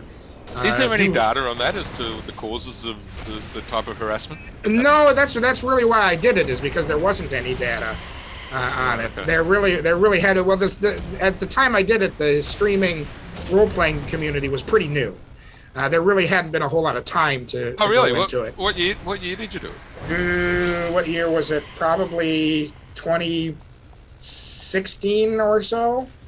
Yeah, so probably a good 5 years ago. I guess Justin TV has been around for a while. I mean, I think that started in 2010 or 11, but I don't think Bezos bought it until when did Twitch become huge? So was that 2017, 2018? Right around that time, yeah. A little bit before that, is a Critical Role was on Twitch when it was new, and that was 2015, I think it was. Right, when they first came on. That was they were kind of the first ones to really get well known. I have no idea where you guys are, by the way. Oh wait, just hang on. I'll bring you to where we are. All right, that'd be great. Yeah, because I've lost you entirely. Yeah, in terms of City of Heroes, I used to teach a class where it was basically sort of, intro to all of the technology that makes the internet the internet. And we would do a section on taking people online, and this was in the last 2 years that COH was up, maybe 3. But I would bring my entire class. I taught 2 different classes every week, and I would bring both classes into City of Heroes and just, tell people, oh, by the way, I'm bringing my class in, so if you get a lot of, newbies asking questions, it's my fault. Okay. And everybody'd be like, oh my God, that's awesome. You're bringing an entire class of college students in? That's cool. We want to help. That was on City of Heroes, was it? Yeah. So wait a minute. Your students would have been film students, wouldn't they? Broadcasting students. Broadcasting. Oh, okay. Well, okay, like media, you were, basically media students. Right. So you were giving the game as an example of online. I guess this is a form of broadcasting, isn't it? Well, it's a form of media, absolutely. Form of media. It's a form of media, yeah. Yeah, definitely. Actually, what am I talking about? Gaming, huge media, isn't it? Yeah. And so, did you guys ever catch Hassan Minaj's article or report on gaming? So you know that Daily Show reporter Hassan. Yeah, I know who he is. Oh yeah. He's got a show called The Patriot Act on Netflix. I don't think I've ever seen it. And he did I'll grab the episode for you. It's quite a good one. But he talked about the size now of the gaming industry, and he racked up all these different industries like the NFL, the NBA, all these other sporting industries, like the revenue for all of them, stacked them on top of each other, and said, this is the combined revenue for all these sports. And then he said, and this is the revenue for gaming. Yeah, gaming outstripped all of them. Oh yeah, gaming. A significant margin. Gaming outsells everything but television. But to put it in that context, it was just, Jesus Christ, I had no idea. Gaming outsells music and movies, and if it continues in the direction it's going, it will outstrip television in a few years. Well, I would actually be surprised if it hasn't already. Who watches television anymore? Well, counting streaming. Counting streaming. Oh, of course, yeah. Because these days you'd count Netflix would count as TV, wouldn't it? Yeah, it does. Yeah, all the streaming services count as TV. Yeah. Would YouTube count as TV? Yeah, I think it is. It's kind of a halfway thing between. It counts as streaming. Yeah, it counts as television. Right now, they're counting it as television. Yeah. Okay. They're just really short episodes sometimes. Sometimes. Yeah. Actually, no, that's not true. No, there's a couple of things I watch. Like, for example, you guys would love the channel History Buffs. I forgot his name. Nick Hodges. So Nick Hodges is a historian that goes through some films and says, "Look, I understand the need for creative license. You want to make it engaging, you want it entertaining. If you just sort of took this period straight from the history book onto film, it'd be a boring ass film probably." So you can understand the thread of putting an entertaining, juicy, popcorny narrative through it. But he then goes ahead and says what he thinks is irresponsible in terms of, because you know how these days a lot of people get their history from movies. Unfortunately. Yeah. And like a lot of people think that William Wallace might have fucked the king's wife because of that movie now. Right. And that there might be a bit of the Scottish Wallace lineage in the English throne or whatever. But so he picks apart different films and those episodes, some of them he does a really good essay of them. Like he'll say, this is the actual context, here's what happened in this, here's the framing, and he'll do quite a decent job of saying, of oversimplifying a historical period, and then saying, and this is what this film said, and this is what I think in terms of if that's responsible or irresponsible to put in a film. And they're really good episodes, and they go for about 40 minutes, which I guess would mean that is like a television episode, isn't it? Yeah. Like that. Oh, Captain Castillo. Yep. Yeah.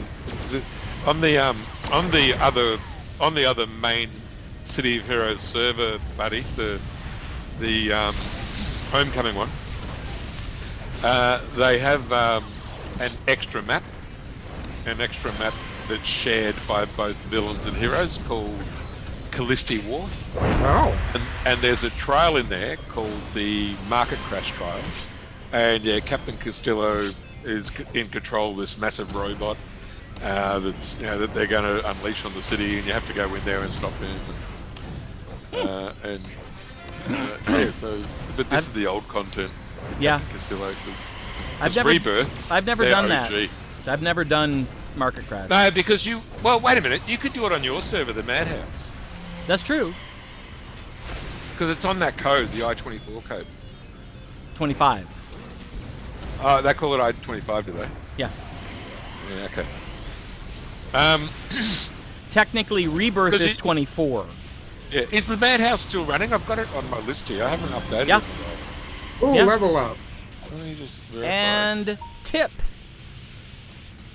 Oh yeah. No, there it goes. It's just down. Who just punched me? Have you Who done just some signed their own updates? death warrant? Have you done some updates on it? Because my launcher is now updating it. No. Or maybe my launcher just hasn't launched.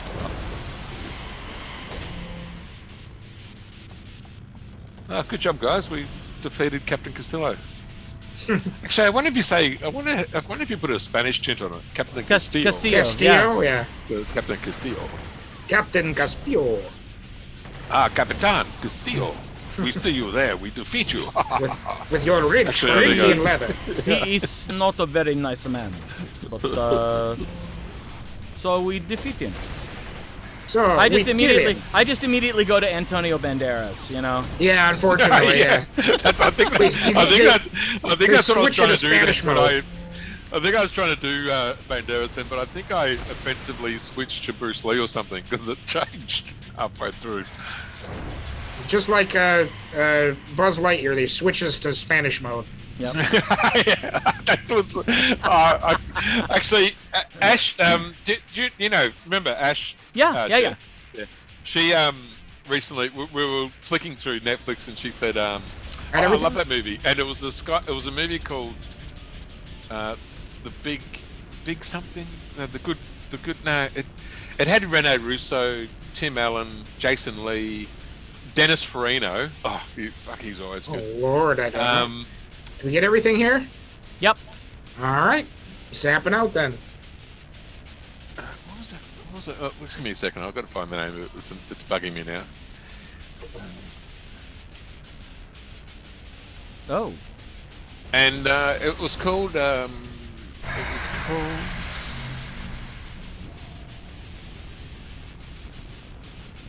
All right. What do we do now here, my friend? We have to go back to Jim Temblor and show him what we just found. Our best fly.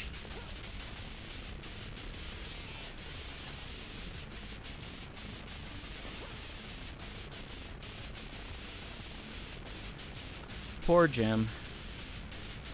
Saddle. It was called Big Trouble. Big Trouble. Don't know that one. And yeah, so the like, you know how when you log into a streaming service, it shows you these are your recommended watchings based on your previous thing. And yes. Ash saw the box for that one and said, "Oh, let's watch that. That's funny."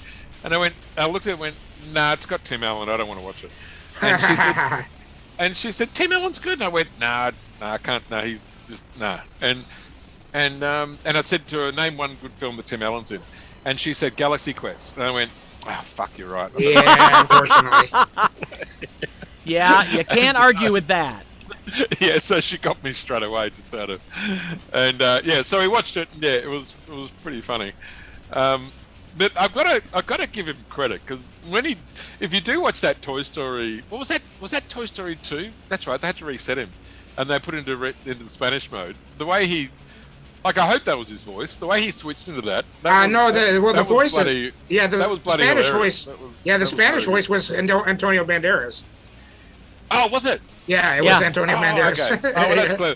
Yeah, that came across as funny, but oh god, if he did that, I would have given him kudos. No, it was. That makes sense. So they got a Spanish actor. They're like dubbing a movie. You get the replacement actor. Yeah. All right, we are headed to Skyway. Yes, I actually found where you were relatively quickly. Yeah, you're getting better at this. Nah, I suppose. And I got lost pretty good on the last map. Have you showed Buddy how to get exploration badges and accolades and stuff like that yet? No, we haven't even started on that yet. We've just been working on... No, you're right. It's early days. Oh, good. The Land of the Lost. Don't want to jump the... I love the Land of the Lost, because next we're going to be going to Lidsville, I'm going to assume. Is that right? Yes. They call that jumping the gun, don't they? You know, when you go further ahead than... How come that's the saying? I don't know. Did people used to jump over a gun and say, no, that was too soon? How did that become a Got me. Oh, you zapped me. Okay. I do love a good etymology, like the you know that saying, never look a gift horse in the mouth. Yep. Yeah. Like, that's a good one, because it is. Because back in the day, you know, when someone would look in the horse's mouth, it'd be to check out how long the teeth are, how old it is, and right. Yeah. Yeah, and if you do that after someone gives you a horse, then yeah, you're an asshole. That's right. Yeah. It's kind of like, look, it's a free horse. Shut up. Yeah. So I wonder if the jumping the gun one's also a Wild West like thing where. Well, I imagine. You try to take on the best gunslinger before you're ready, kind of thing. Well, I imagine jumping the gun had to do with shooting before everybody was ready. I believe it does. Yes. Yeah, that would make sense. Okay. A bit like what I do in Red Dead Redemption. I've been playing Red Dead. I've been playing Red Dead Online with Soups and a few others. Nice. And some of the missions they'll position themselves around and they'll say, "Okay, remember, Jules, we're going to do this stealthily." I go, "Stealthily, great." Then I'll start shooting, and they'll say, "No, we said stealth." Leroy Jenkins. That's it. Yeah. That's it. Oh. These guys were kicking my butt. Well, we weren't here yet. But in terms of aesthetics and visual beauty, that game Red Dead is close to giving me that same sort of goosebumps that I had when City of Heroes came out. Really? Oh yeah, it's great. Because yeah. the environment is meticulous. It's just it's detailed. It's gorgeous. Well, for me, it just falls over in the gameplay. Businesses were using it for meetings. They liked it so much. That's a good idea. Yeah, their businesses were actually using it to meet instead of other That makes venues sense because they liked it. Because it's a beautiful virtual world to sort of go and check out. And so you can go sit around the campfire, and meet your colleagues. Have a chat, that's a great. I don't know if they still do it, but when it was new, that was the big thing. That's a great. I can see how that's the merit in that. That was a big thing with companies was to meet in Red Dead Redemption and hold their business meetings, like around the campfire, So the reason. The area where Red Dead falls over for me is the engagement with the content. Like when I do the actual content, I feel like I'm employed, like I have a job. Oh yeah. And when you have no one, I don't know. I don't play a game so I can feel like I'm employed again. I'm trying to avoid work. Yeah. Right. Yeah, exactly. So they were close. They were in creating a. But that's, I love it. What a great idea for the use of that word. Yeah, I don't know if that still happens, but when it was new, that was a big thing. Was corporations using it as a meeting place, as an online meeting place. Let's just go meet at the camp, meet around the campfire. Yeah. That's a great idea. What's the largest size you can have for your posse? Don't know. Don't know?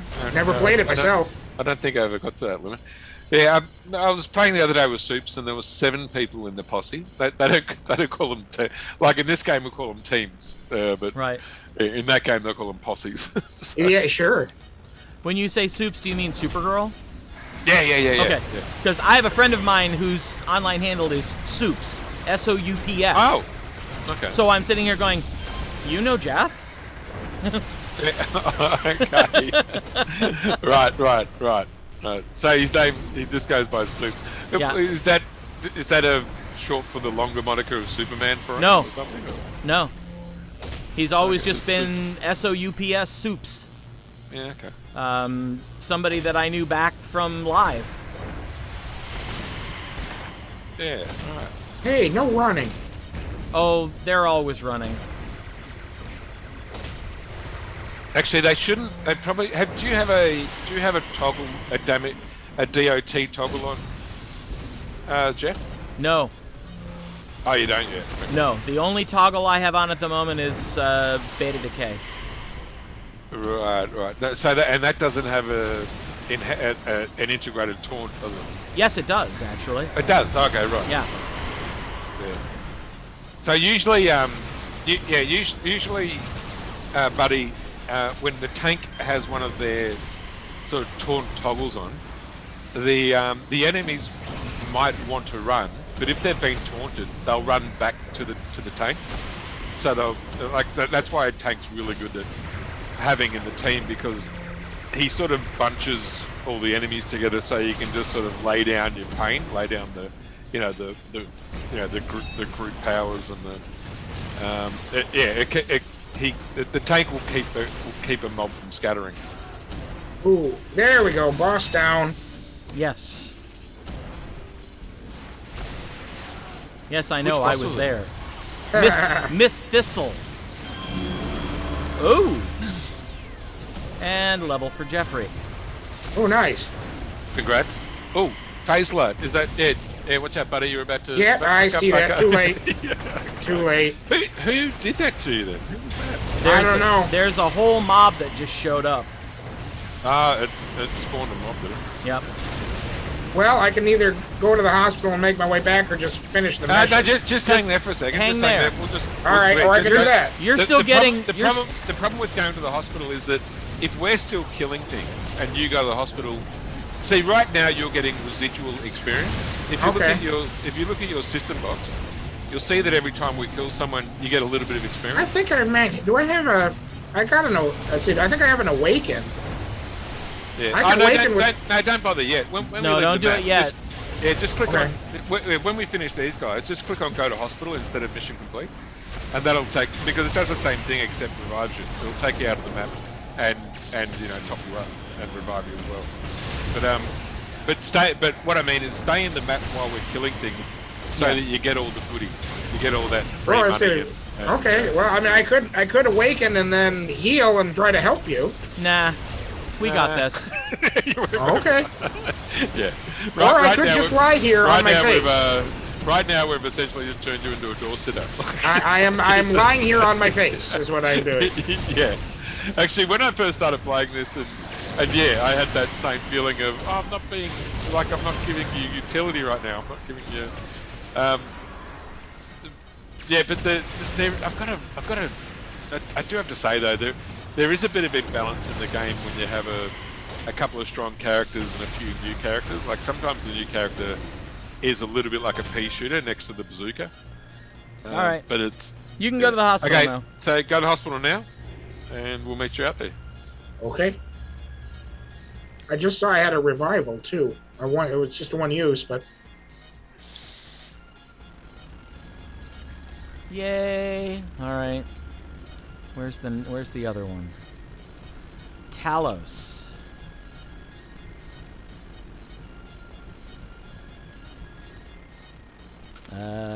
Probably closest to.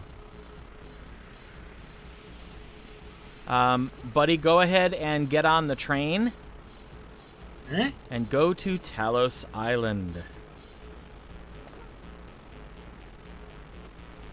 And I will meet you there, because I'm going to the other train station, because it was closer. You reckon? I'm trying to decide which one to go to, and they both look the same. Doesn't matter.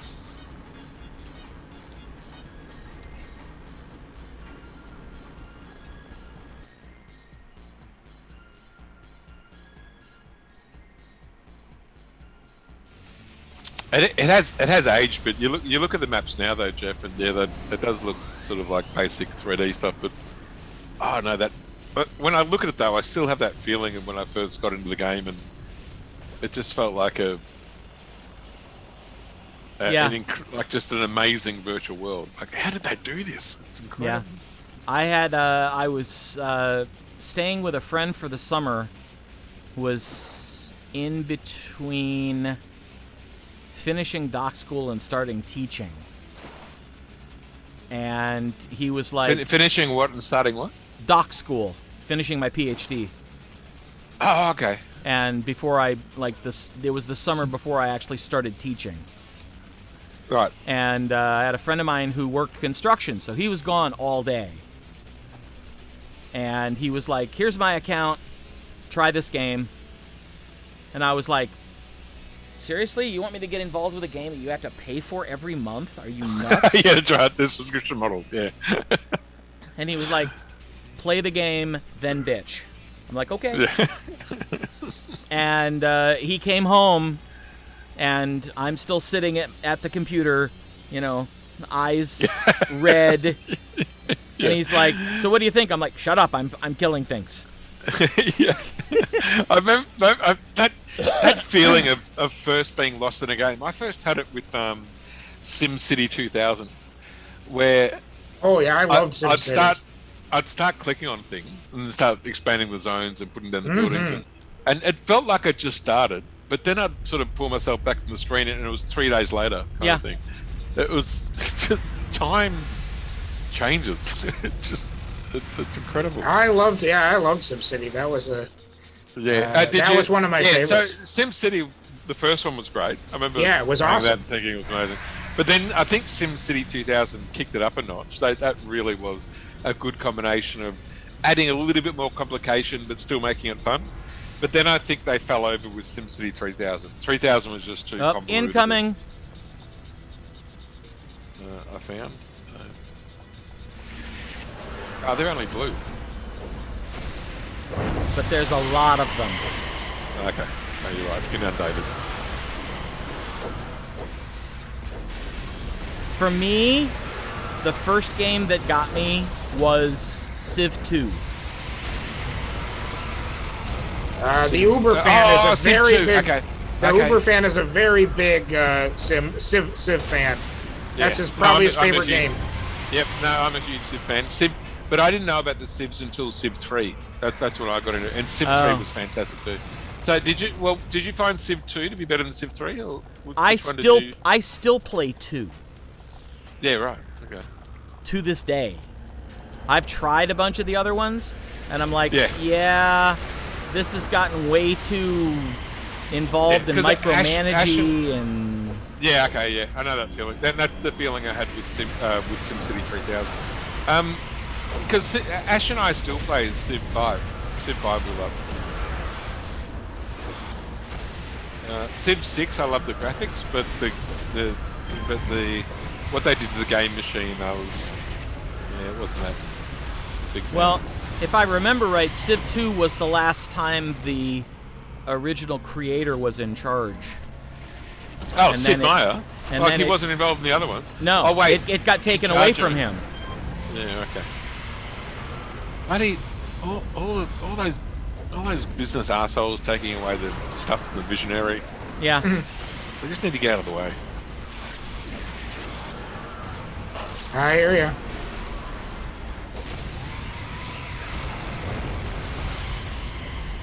All right, now, buddy, do you know what each of the different inspirations do in your Yeah, I think inspiration so. box? Some of them.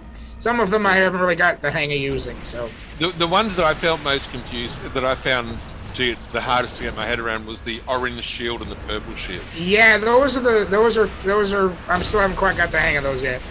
Yeah. Okay, so the orange shield is resistance, Yeah. and the purple shield is defense. And the way to separate those two is because with every attack there's a hit roll of whether the attack hits or not. And so the purple one stops them from, like, it increases the chance of them missing you completely, and the orange one reduces the amount of damage when they do hit you. Okay. I'll put it in V&V terms. Purple is heightened defense. Orange is invulnerability. Mm. Right. That's the way to put it. So in D&D, defense is also to hit or not, is it? Yes. It all depends on armor class. Okay. When you say armor class, is that things like plate versus leather and what have Yeah, you? exactly. Okay. And that's for like physical attacks and stuff. Sometimes if it's a spell, you cast it and it's, instead of you having to roll to hit your target has to roll to resist. And that's where saving throws come in. Right, so that's, what is that, defense debuffing them, or? It could be anything, like if you want to charm someone, like, you know, in City of Heroes it would be confuse. Oh, okay, right. Yeah, that makes sense. There, when you start hitting the wrong people. Right. Sometimes somebody will attempt to confuse you and it doesn't work. In D&D terms, you have made your saving throw.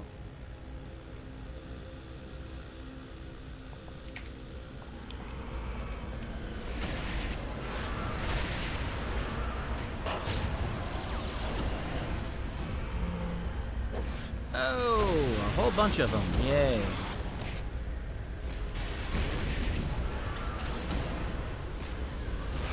Let's do that. Didn't work very well. So, buddy, you play D&D with the guys as well, this group? Yes. I don't play with them online, but I play with them. Well, have played with them offline before. I hope we can continue to do that. Oh, how did Vicky go with her move? Oh, she's in. Right, all done? All done. She's unpacking. Okay. So is she in the other? I forgot the other person's name. They had their stream on Wednesdays, I think.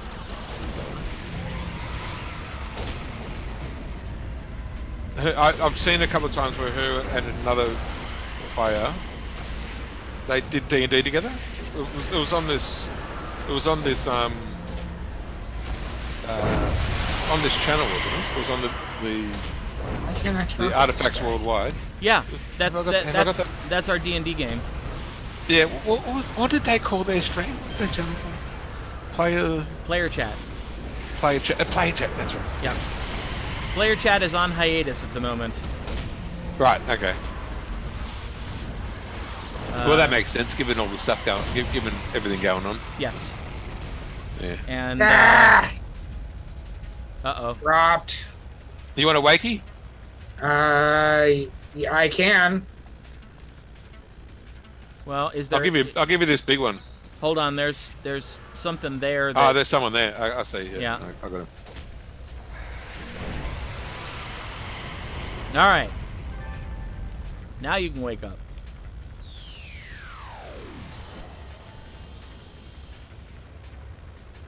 All right, I'm using my last heal. Just rest. There you go. Do I have time to? Yeah. Actually, if you have a break free, you can get out of that dazed state. Well, right now I'm dazed. Yeah, no, the break free will break. There we that. go. You're out. Yeah, so I'm out. just go ahead and rest. Yeah, that's what I'm doing. So, hello, everybody's tuned in. This is the Vigilante Training Academy.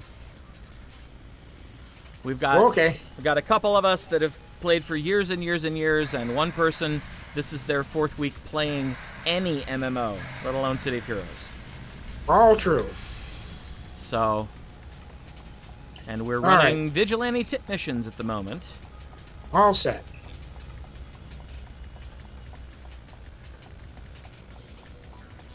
And looking for more things to fight.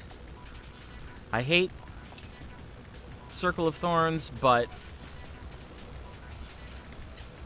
You gotta go where they tell you, right? Yeah. Okay, lots of ghosts. Ooh.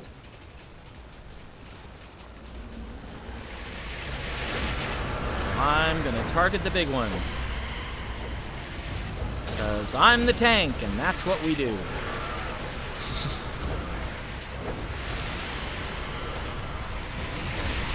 But yeah, Jules, the next 2 movies we're doing... Yeah. We are doing, let's see if I can get his name in my head. For some reason, I can't always So get the Ned Beatty films, they're already done? They're already done. Yeah. They're already released? Okay. Yeah, Yes. those were episodes... I'm going to get my Pfizer vaccine this afternoon, so Nice. So I'll listen to that on the tram. Well done. On the way to the hospital, yeah. Well done, That's sir. That's a great thing about podcasts. You can, while you're sitting on the tram, you can just have listen to your favorite portable radio show on demand. Sure. Yeah, the next 2 films we're doing, we're looking at the work of one Mr. Willem Dafoe. Oh, got it. Oh, okay. Let me guess. Let me try and think which one you pick. Would you have picked? Oh. Platoon? Nope, we've done Platoon. We have done Platoon. When did you do Platoon? What was that for? For what do you call them? For We did. Movies you only need to see once. Yes. We did that and Schindler's List. I don't know. I've seen Schindler's twice. So well, have I we. have now too. Yeah. Okay.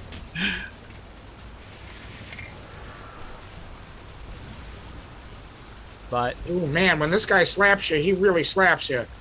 do you want to continue to guess, or do you want me to tell you? Wait a second.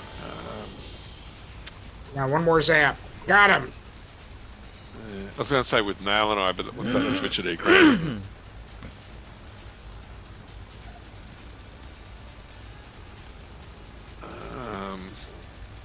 Let's see. I've seen Platoon. Wait, I'm gonna cheat because there was a film that I saw him in the 80s, and but I've forgotten the. No, I won't look at the other obvious ones. I'll just look at the one that I'm looking for. I thought he turned in a fantastic. Oh, that's right, Aquaman. You're gonna do Aquaman, right? No. No. I'm kidding. Wait a minute. Where is it? Yay.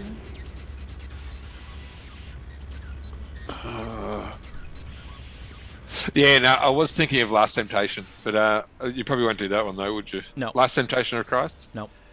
Why did I have trouble remembering that one? I kept thinking Jesus Christ Superstar, but I couldn't get. No, yeah, it's Last Temptation. No, actually, I would do that actually, Okay. because he puts in a great performance.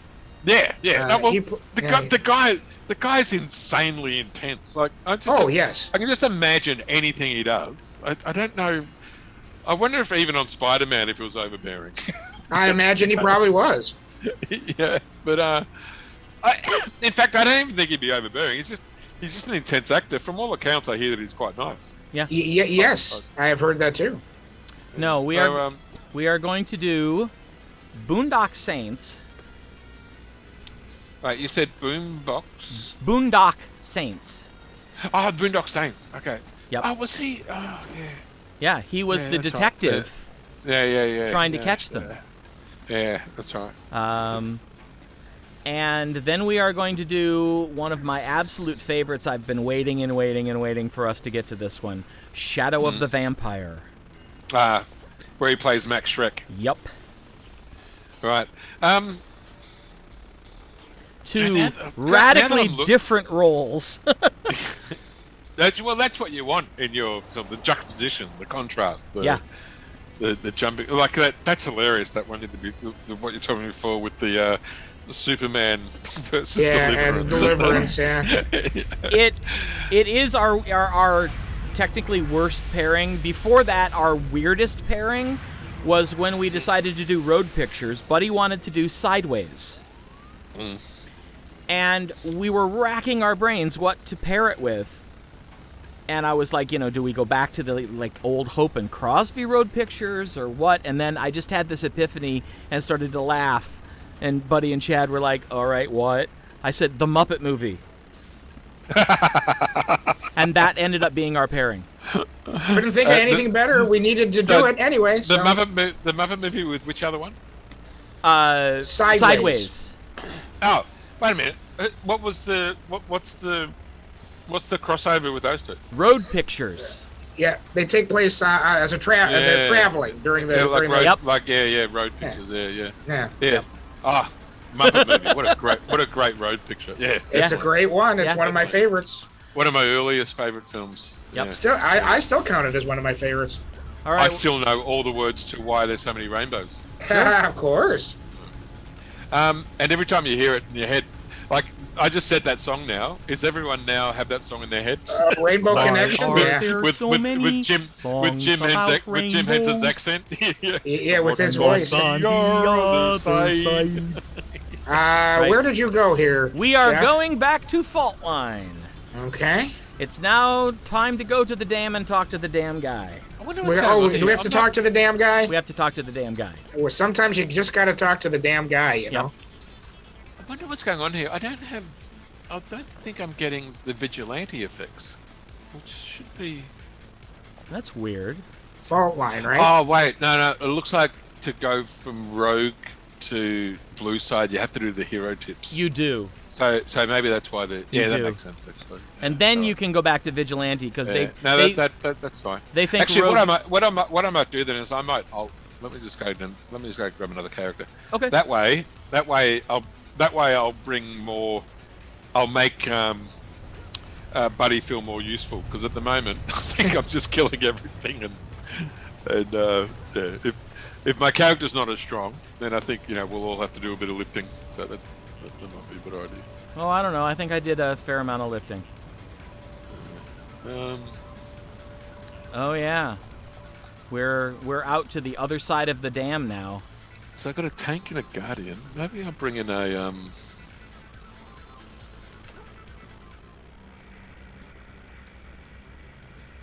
Hang on, buddy. I will teleport you. Alrighty. Because you have to go into the dam, through the dam, and out the back. This damn dam, I tell you. I know. Maybe I'll bring in my teleporting scrapper. Ooh. Because you've got a tank there. Yep. Zappo! Scrapper focuses on... Any mail for me while I was gone? Can you, please, Jeff, invite Kurt, if it's not too much trouble? I was just about to ask if that was who you wanted me to invite. Yes. Okay. Alright, so you guys... where's my mission teleporter here? This guy's pretty low too. He's level 15, I think. So I still have a level that I haven't done yet, and I'm halfway to the next level, I think, after the... that's all right. Sometimes you save them up so that you can... And Chief Miller Time says, I enjoyed watching your stream. Great group. Maybe I'll see you around in game. I'm not on your server, but I can change that. Yes, you can. Yes, you can. So as I said, out into your face. Anytime we're on, feel free to give us a shout and join us. Nice. Chief Miller. He's got a great name, Chief Miller Time. Yep. That's a good one. When and is he still around, or is he just popped in, said good day, and then gone again? Don't know. Because I'm curious. Because when he said I'm not on your server, I'm wondering is he on the server that we don't mention, like the Voldemort server? Would be. Sorry, I'm being facetious. It's the Homecoming server. I'm guessing he'd be on, which is it's undeniable. I mean, if you've got a community there, if you got a server with several thousand people on it, how can you go wrong? Especially if you ask Davpa. Is the Voldemort server? Don't ask Davpa what he thinks of it. Yeah. I gotta get. How do you say that other one? Kira K. Maiko? Kira K. Maiko. Karaokami.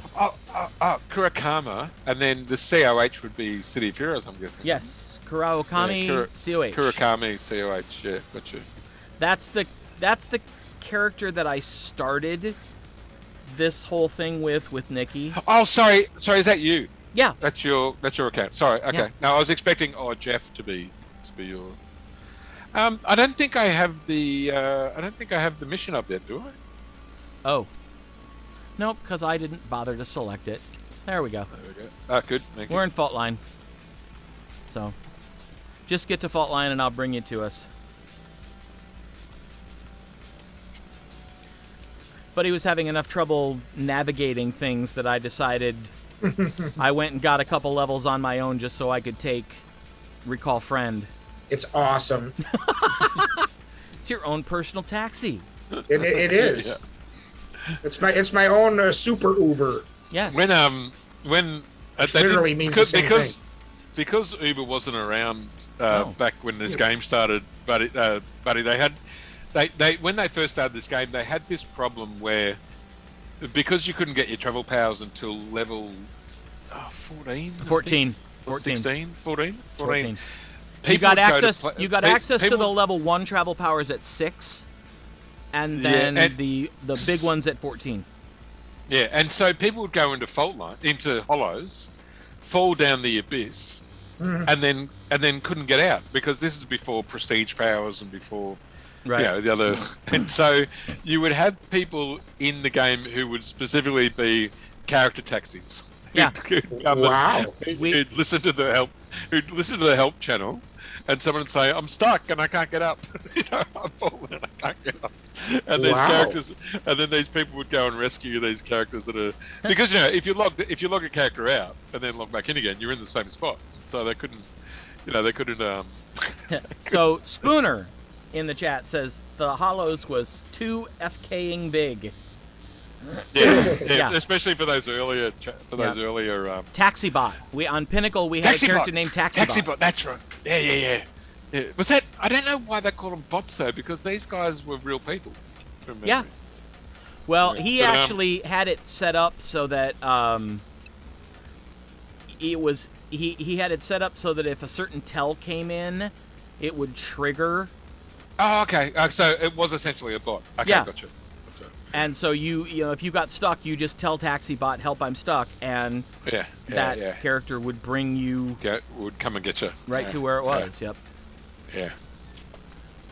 Oh, g'day, Spooner. It's welcome to the fun. Oh, is this Longbow? No, it's Sky Raiders. Damn it. Actually, I just realised that the Vigilante tips won't work on this guy either because he's not level 20 yet. Well, this isn't a Vigilante tip. This is just a regular mission from Agent G. There's a bunch of them. Let me turn hasten on. reading. Oh wait! I've got to move my powers around. This guy's got his powers all over the place. Just a second. Okay. Just give me a moment. I'll be right in. There. No worries. Fortunately, we managed to get a group without any Come on, any shoot. Raider engineers. So Oh, there you go. this becomes much more doable.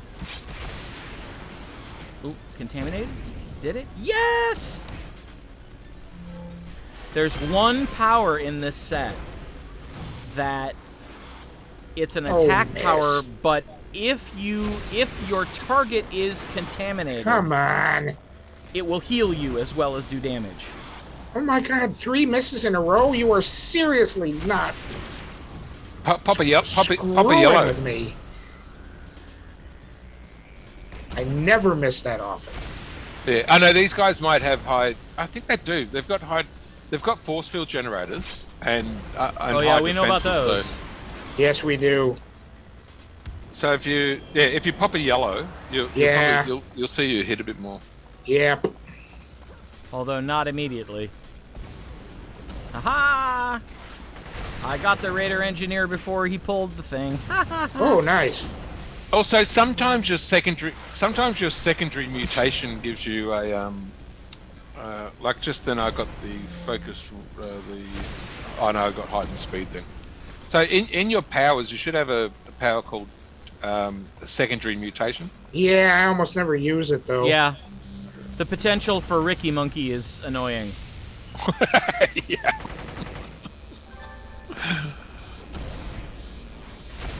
I prefer inner inspirations. Yeah. I've got that one here. Actually, why do I have all three? I've got secondary mutation. In fact, I've got Ooh. Well, I lucked out. I just. Do you guys recognize my character? Oh yeah. Yes, I do. I just triggered inner inspirations and got a medium orange, a medium purple, and a large orange. Oh, nice. Yeah, for a tanker, that's fantastic. Okay, you guys ready to see Kurt teleport into the crowd? Yes. Here he goes. Ah, nice. Yeah, I've picked up on this character. I've picked up Savage Melee, which has the what's that for teleport power called? Oh, Savage Leap. So Savage Leap, I'll teleport into a crowd. Nice. I've also for the secondary, I've picked up Shield Defense, which has that shield charge. So that other teleport power, the other gap closer. He'll also have he'll obviously also got the teleport auxiliary. And he'll pick up leaping, which has the combat leap. So Yep. he'll have about 6. So I wanted to do a purely teleport focused build, like just which would work better on Homecoming because Homecoming have messed around with the auxiliaries, and they've got this combat teleport, which is really quick and fast and really cool. But as we know, I don't go over there, so.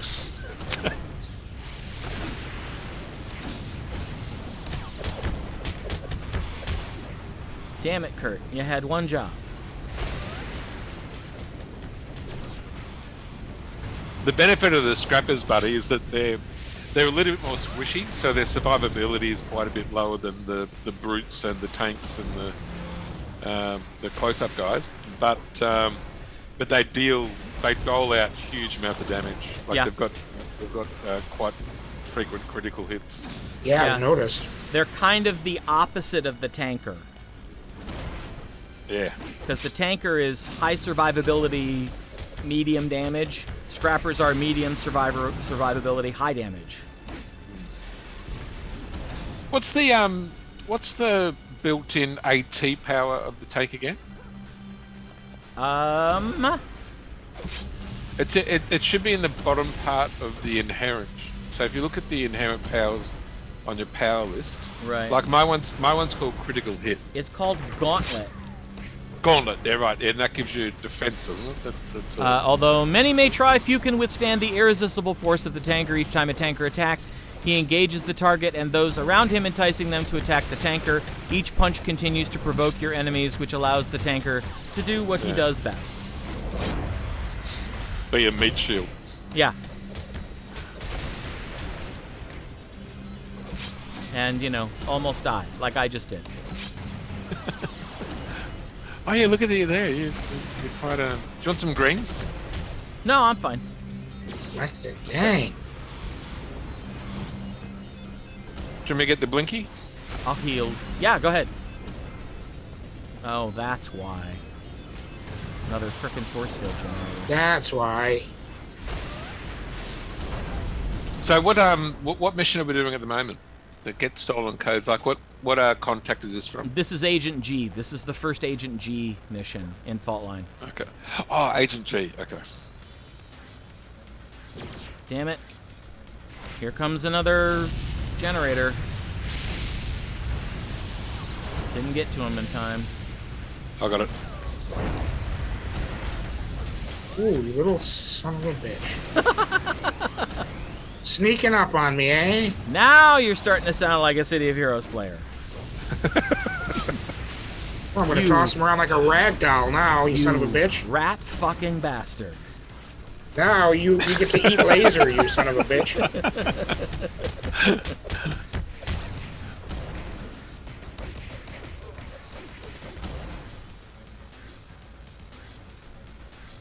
Oh. Oh, dang Ooh, it. there's a bunch of them in there. Yeah. Target the Raider Engineer The in the engineer. back. You Target the got- one in the back. In the back? I'll Okay. get the one in the front. Okay.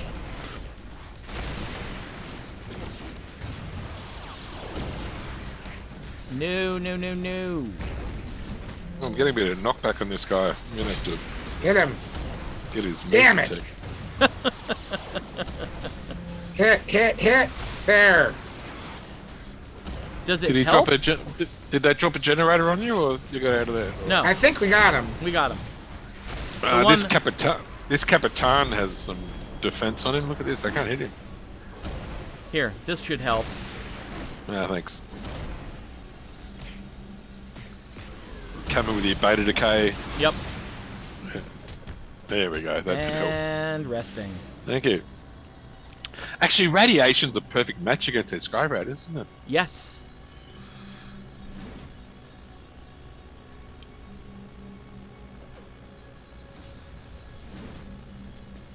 No. Oh, yeah. I could be doing more if I Also a remembered. generator. If I remembered to level, because I leveled and I have yet to train. Yeah, I could same actually- with me. I could actually finish out Beta Decay and have it 6 slotted. Yeah, same here. Well, not the last stuff, but There we go. there we go. Boom. Ooh, there's another engineer. Yes, I know. That's why I'm He's beating. Now down. he must be punished. Now I will beat the snot out of you, He must be Ooh. punished. naughty engineer.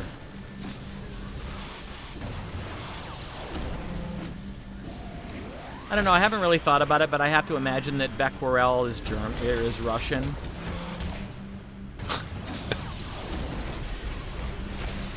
Yay.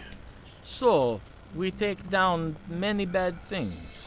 Okay, I got an engineer down here. I might go for him. You guys ready? I am searching for the code. I find the code. Now I kill engineer.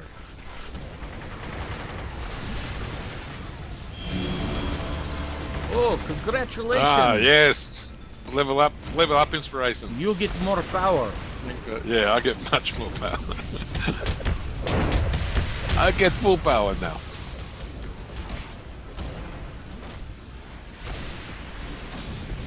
Ah, melted that group.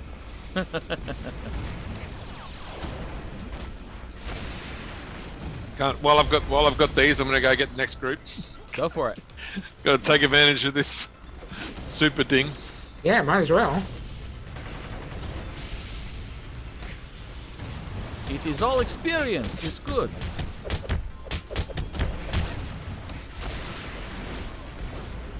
Ooh, critical. Yeah. Scrappers get random critical hits. I think Guardians get occasional criticals too, don't they? No, they get resolve. Oh, that's right. The shared absorb. Yeah. Yeah. Yay! The engineer was already starting to summon, but I got him. Nice. Oof.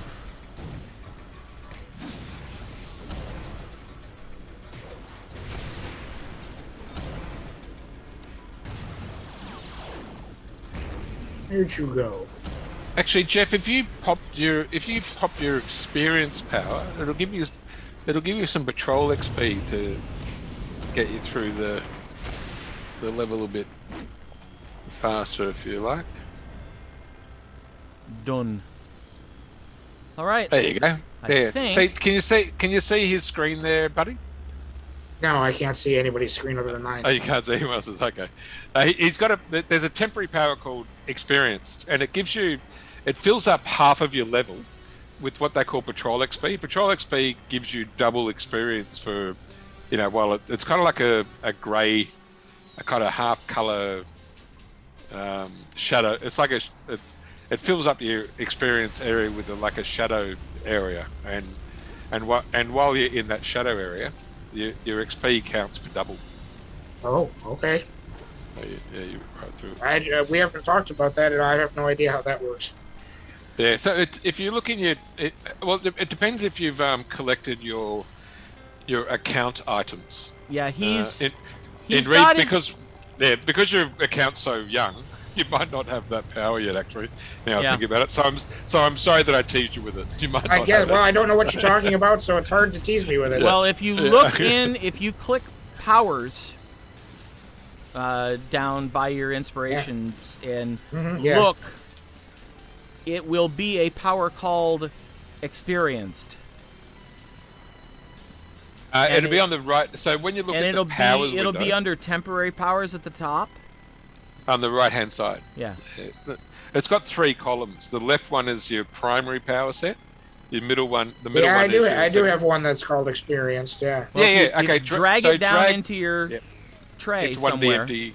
Okay. Yeah. Put it into an empty slot and then click on it. Okay. And you'll have a bright light that surrounds your character. Which I just did. Yeah. And now, if you look on your little, where your level number is, that circle that has your level, you'll see that there's like a shadow area, like an area that has like probably 4 or 5 bips, and they're sort of like a pre-lit, and so now you've got double experience while you work through that area, so you'll just get to the next level a bit quicker. Bips? Is that the technical term? I don't know. I think people I've never heard that one before. People say bubs. Yeah, like bibs, bubbles. And bubble, yeah, and Chiclets. Chiclets. That's what they look like, chiclets to me. Are we done with this now? This one here then? Yes. Oh yeah, click on the blue button. And I'm almost back to Mirror Spirit, and I'll bring everyone over so we can level. Oh, thank you. Yeah, that'd be good. I'm most of the way to the next level, I think. Okay, ready. That's what it looks like. Ready for TP, boss. All right. Here goes Can Buddy. I also say, Jeff? I like that blue and sort of. You went with the fire. You went with the fire ice outfit. Yeah. Is that the? That's what the. Yeah. I recognise the. But yeah, the you filled the glowing what would people usually do red with the blue, and it looks really good. Yeah, I only need 4,000 experience to get to the next level. Nice. All right. Okay. Oh, I get a new power. What do you got for me, Mirror Spirit? You got a power for me? Yes, power. Actually, I think I'm going to go with phase shift. I might go with against all odds. That looks like it's a build-up. Is that a build-up? Yeah, it's a build-up. Yeah, I'm gonna go with phase shift. Nice. That really makes me like the Vision. Yeah, Spooner says hashtag Team Chicklets. I like it. So Team I should Chicklets. Somebody write have that this down. team chicklets. I should have this experience power activated pretty much all the time. Well, you only can right. do it so many times. Right? Yeah, Yeah, but it's only got 15 pops, 15 uses. If you right click on it, it'll tell you how many uses you have left. oh, it says 9 uses left. Oh, there you go. So 10 of them. Now because it gives half a level experience, it's more. You get more bang for your buck if you use it on your later levels. Because if you use it on level 9, you only get that whatever the 4,000 experience or whatever. But if you use it on level 32, you'll get the 150,000 of the half level of. So you get more experience back from it on the later levels you use it. So I should save it then. Yeah, probably in your case you would. It's okay if Jeff and I use it now because in our email, because we've got an older account and our VIP level is higher, we get extra experienced drops in our email. Yep. So we'll have a few that we can sort of just, we'll have a few other temporary ones that we can just, click on the character and use them. But so have you shown him the Paragon rewards yet, Jeff? Yeah, yeah. He's full up. Great. Beauty. Yeah. So as you log into the account from week to week, you'll find that the little goodies that you get, are better and better. You get more and more. I see. And that experience power. So when you create a character, you get that experience 10 uses just that comes along with the character. But then what this then also included in the VIP, as you graduate to the higher levels, you'll get a few of those powers that you can then drop on that character. They're in that email. When you open up your email, there's 3 categories. There's the inbox, the account items, and the character items. And under the character items are a whole list of stuff that you can give to the character that you've got now. The account items are things that apply to your whole account. I got none of those. Oh, okay. Well, the account items you can do on every character. The account items every time you create a character, the account items will be something that you can lay down on every character you create. Yep. The character items are individual items that you can give. Like you might get a controller special enhancement, and so you'll open up your controller character. You'll go to your character items and you'll give him that enhancement, if that makes sense. So they are, and amongst those character items, they'll often give you some experience powers. So you can, if you get enough of them, you can roll your character right through it. Like you can do, you can graduate your character, popping experience, on every level, so that you get to 50 a lot quicker. But a lot of people don't. It depends how you want to play, because some people want to do the character, want to do all the content, and if they level up too quickly, they level out of some of the contacts. So sometimes you're happy. Sometimes you're happy with just sort of, just plodding along and, doing all the story arcs as they're presented to you. And other times, if you just want to, rush your way to the end game. Well, in that case, you'll probably just farm one of your characters. Right. But you can do the experiment. So. We are not farming. No, we don't want to. Yeah, no. There's a time and a place for everything. Right. And I figured first time through, we need to do the content. So. Yeah. Jeff, to be honest, I still love doing the content over the farming. Don't get me wrong, I will farm a character if I want to try something good too. But what I love about Rebirth, Homecoming does this too. But I can, if I want to sort of fiddle around with a build idea, I can load the test server. Yep. Yeah, go straight to the test server. Just type in the cheat command to take him straight to 50. try a few different builds, see if I like the idea, and then if I do, yeah, then I'll come in and play the character as normal anyway. So yeah, so you don't, yeah, but mind you though, sometimes I'll farm if I'm watching a movie and I just want to have some brainless sort of just punch some things while I'm while I'm watching it on the other screen. So yeah, there's time and place. Where are you guys now? We're all just you're standing next to me. right here. There you are. Over there. Yeah. So I just picked up my build-up power. Do you guys want to see my build-up power? Sure. Yeah, I'll pop it now. Here we go. Nice. Oh, isn't that special? Huh? I like it. So I hope I didn't get you too excited then for something. All right. I'm gonna. Have you shown Buddy? Actually, this would have been the first thing you showed him, wouldn't it? All the emotes. No. No. I don't think so. I don't think we've done that. Here's me. Oh, I can't do the. I've seen people do them, but yeah.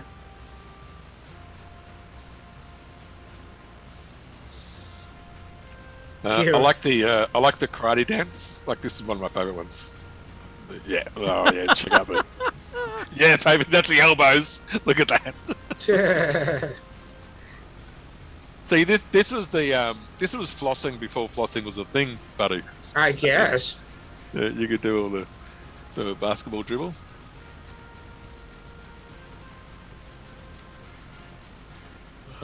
What else we got? Got the Tarzan. Actually, the Tarzan's not exciting because that's in a lot of the powers. Actually, buddy, here's what you do. Are you hovering or flying at the moment? Right now I'm hovering. Okay. Type, like, hit enter to bring up your chat bar. I'm in another menu here. Hang on just a second. All right, do what now? Hit enter to activate your chat bar. Okay. Type /EM space yoga.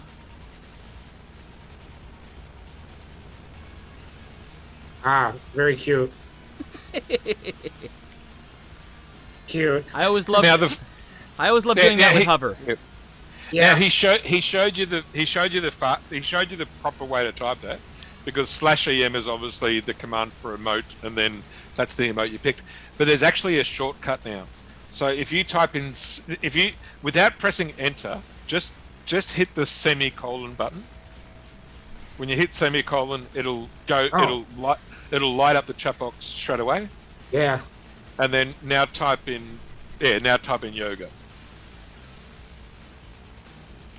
And then you're already doing it. So yeah. Oh wait, no, hold it. It should have typed. When you press semicolon, the semicolon should have been in the chat box, so it wouldn't. So that when you press enter, it shouldn't come up as a chat. I'll see if I can try it. I'll do it. Works for me.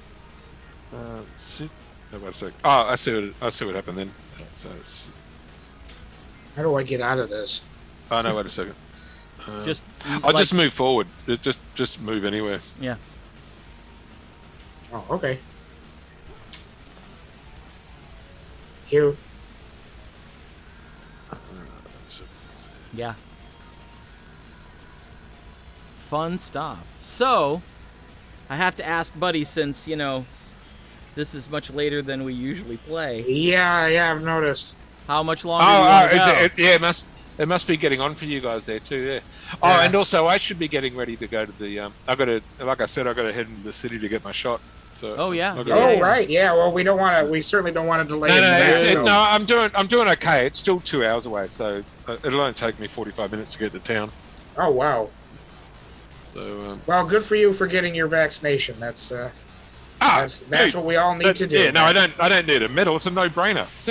Of course it is. I don't is. understand this whole vaccination hubbub. Nobody understands it. In the 80s, it was just like vaccines. Yeah, good idea. Yeah. Let's just get, like, if I get this vaccine, I won't get polio. That sounds great. Yeah, doesn't that sound like a great trade-off?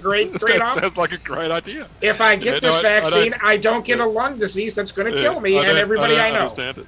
And they don't need to put a microchip in me. I've got a mobile phone. They can track me that way. Thank you. You see this? Yeah, you see this? They're already tracking everything we do and think. So yeah. They don't need to put chips in us. And if they do have a microchip that size, yeah. Nano check me out. That sounds awesome. Like, I'll be like Fry from Futurama who gets muscly. There you go. Yeah. Oh yeah. There you go. Yeah. Bite my shiny metal ass. Shiny. Do you remember that episode where see you meatbag? I think it was a voice-activated bomb, and as long as you didn't say "bite my shiny metal ass," it wouldn't go off. I love that show. I love that show. It was a good episode, though. I love that show. It was like a cool version of The Simpsons, I reckon. When it came I know this is I'm going rogue on this, and I know I'll probably get thousands of wicked emails. I think Futurama is better than The Simpsons. I said it, but I think so. I think the series is better. Sorry, you can write to me if you want to bitch. That's my opinion, and I'm sticking by it. I don't really watch either of them. That's not a controversy. Yeah. Actually, I have gone along with the adult animation sort of trend. Like I'm now quite a significant. You call me a fair fan of Rick and Morty now. Oh yeah, big fan. Well, I wrote my my master's thesis on the Venture Brothers. If that tells you anything. About the what? On the Venture Brothers. Is that the Adventureland people, or what's the? Oh, you don't know Venture Brothers. You don't know the Venture Brothers? Did you ever see? We're gonna have to have a talk. Did you ever see some of the old '60s animation Johnny Quest stuff? Wait. The 60s anime. So, wait, it's not a show like cross-drawn, is it? I don't know that show. No, I don't know that show either. Johnny Quest was a cartoon in the 60s. Johnny Quest. That sounds... Yeah. It was a show on when we were young folks. Yeah. Okay, so the show's called Venture Brothers, isn't it? Yeah. It's called The And Venture Brothers. It's Adult Swim. It's basically what happens when Johnny Quest... if it's Adult Swim, Jesus, okay. Yeah, it's basically what happens when Johnny Quest grows up and sucks. Yep. Okay. It was one of the funniest shows ever, and it was kind of a precursor to Rick and Morty. It looks like it's anime style, isn't it? No, not really. No, it's very much in the style of the old Johnny Quest. Yeah. Okay. And Patrick Warburton does the voice of Rock Sampson. Isn't that just a magical voice? He's got one of the best characters too. And his voices are so distinctive. It's like great. I would almost argue using him for Archer or something. He's just got like that. They need to get him on. They need to get him on Archer. Yeah, mind you though, don't get me wrong. Hates John Benjamin. Oh yeah. Well, they need to get Patrick Warburton as a character on Archer. Yes. I don't know but something. They had him. Did they had him? Did they have him? There was like a 2-episode arc where he was like some hotshot brush pilot or something. Oh, I missed that. They sent to rescue Archer. Oh, I gotta seek that out. Yeah, that's right. I think season 4 where Archer had sort of gone. I think the pirate season where he wanted to be a pirate. Yeah, I think it was like that. the first 2 episodes because he was sent to go get him. He disappeared and. What was it? That's right. I got an image of him now saying Snake Whiskey and Ladyboys. Yeah, because he was saying "Good old Lucy Goosey" was the name of his plane. Right. Don't mess good old with Lucy Goosey. Yeah, that's right. In his drawl of good old Lucy Goosey. Yeah. He was in a great Australian movie actually with Sam Neill. Really? Called The Dish, and because The Dish is about how Australia relayed the moon landing to the rest of the world. Right. Oh, I've never seen that. There's a satellite dish in New South Wales in a town called Parkes with an E. And they had at the time the largest satellite receiver. So this is 1969 in the Southern Hemisphere, and Patrick Warburton was the liaison with NASA. Oh. So Yeah, so they had him come along, and Sam Neill was the lead scientist in the dish, and it has a few other classic Australian actors in it, like a bunch of comedy actors. So it's a very funny film, but it's one of those feel good comedy type films, and but yeah, it was a pretty young Patrick Warburton because it was 2003, I think. And well, I envy you, because you're about to enter into the world of the Venture Brothers. And the Venture Brothers, yeah, no. I would the first absolutely love to be able to re-experience all of that for the first time all over again. Yes, I agree wholeheartedly. Oh my God, it's been going for 15 years. Yeah. Yeah. It's got 86 episodes, is that? Yeah. That sound right? Roxanne. Oh, so it's a bit like Rick and Morty in that they only bring out a season when they feel like it. That was pretty much it for a while, yeah. Yeah. I gotta say, Adult Swim, like hats off to them. What a great channel. Yeah. Like the fact that because Adult Swim is also Robot Chicken, isn't it? Yep. Yes.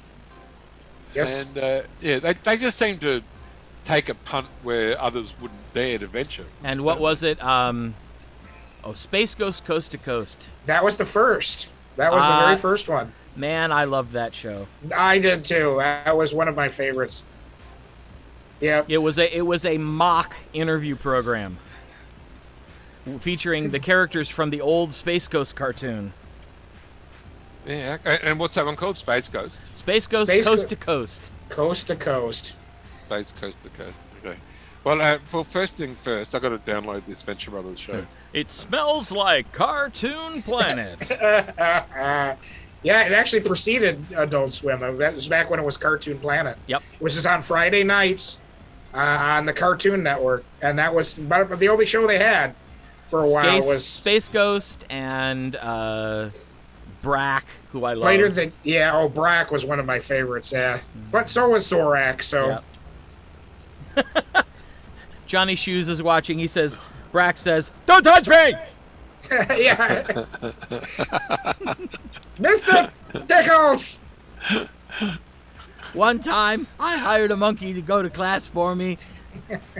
I sat there with my mind a complete blank, and the monkey would take notes for me. When it came time to study for the test, I looked at my notes, and it said, "Eek, eek, I want a banana." Yeah. I got an F. Wait. You're doing all these references to a show I haven't watched yet. You're not wrecking it for me, are you? No. Oh, good. I think you can wreck that show. No, you really can't. Oh yes. Now there's a character called Brack, is there? Yep. That's Patrick Warburton on the Venture Brothers. Brock Sampson. Who was that? Oh, Brack. You mean Brack as in Brack on Space Ghost Coast to Coast? Space Coast, and the Brack Show. Yeah, the Brack Show. Because that reminds me of who was that Phil Hartman knockoff on Futurama? You know, the captain who had the really tight shorts. Was it Zach somebody? Captain Zach. Zach Braff? No, not Zach Braff. That's an actor. No, that's an actor. Yeah, Zach. Captain, because that name reminds me of that actor. But wasn't he it was Brack Zapp, wasn't it? When you first heard that voice, didn't that sound like to you?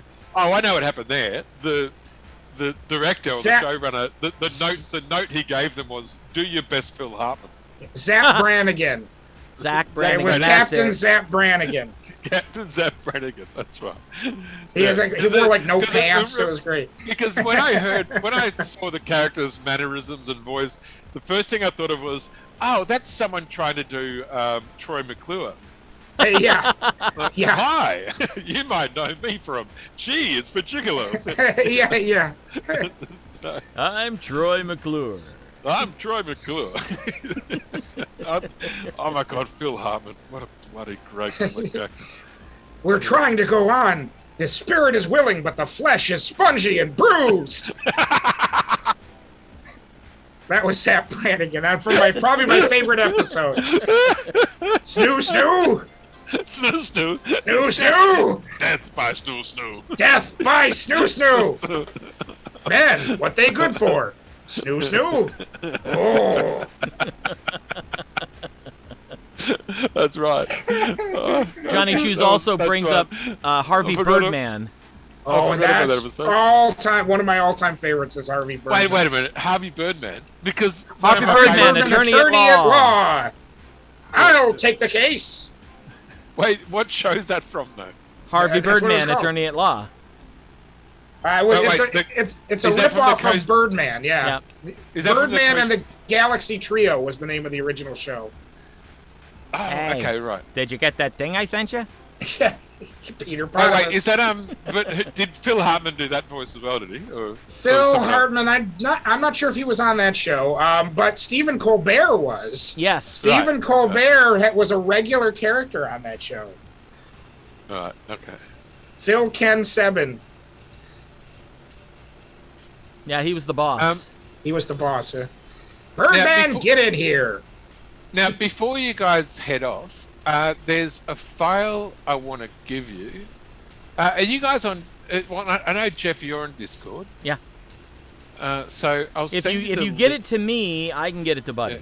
Yeah, good. Because if you install this file in the quick menu chat folder of this installation of your thing, of your City of Heroes installation area. Okay. When you click on the chat box, see, can you do me a favor now, Jeff? Can you click on your chat box and show me what yours looks like? You know that chat bubble that's next to the chat area, the shortcut menu that has it's a little chat bubble. Yep. I get converse, interact, actions, idle, music. Yeah. Okay. Converse. Yeah, okay. See, the one I've got right now, it's got talk, interact, actions, idle, music, costumes, badges, inspirations, teleport, game, and notoriety. So they've added a whole bunch of functionality, but they kept it as a separate file because they also didn't want. I don't know what their thinking was. Maybe they thought some people didn't want like these extra features, but it's really handy. So if I send you the link to the to where the file is. Actually, first of all, I think I have to invite you to the server. Did you get that invite there in your Discord? Yep. And I just clicked. Okay. And so now I'll give you the link.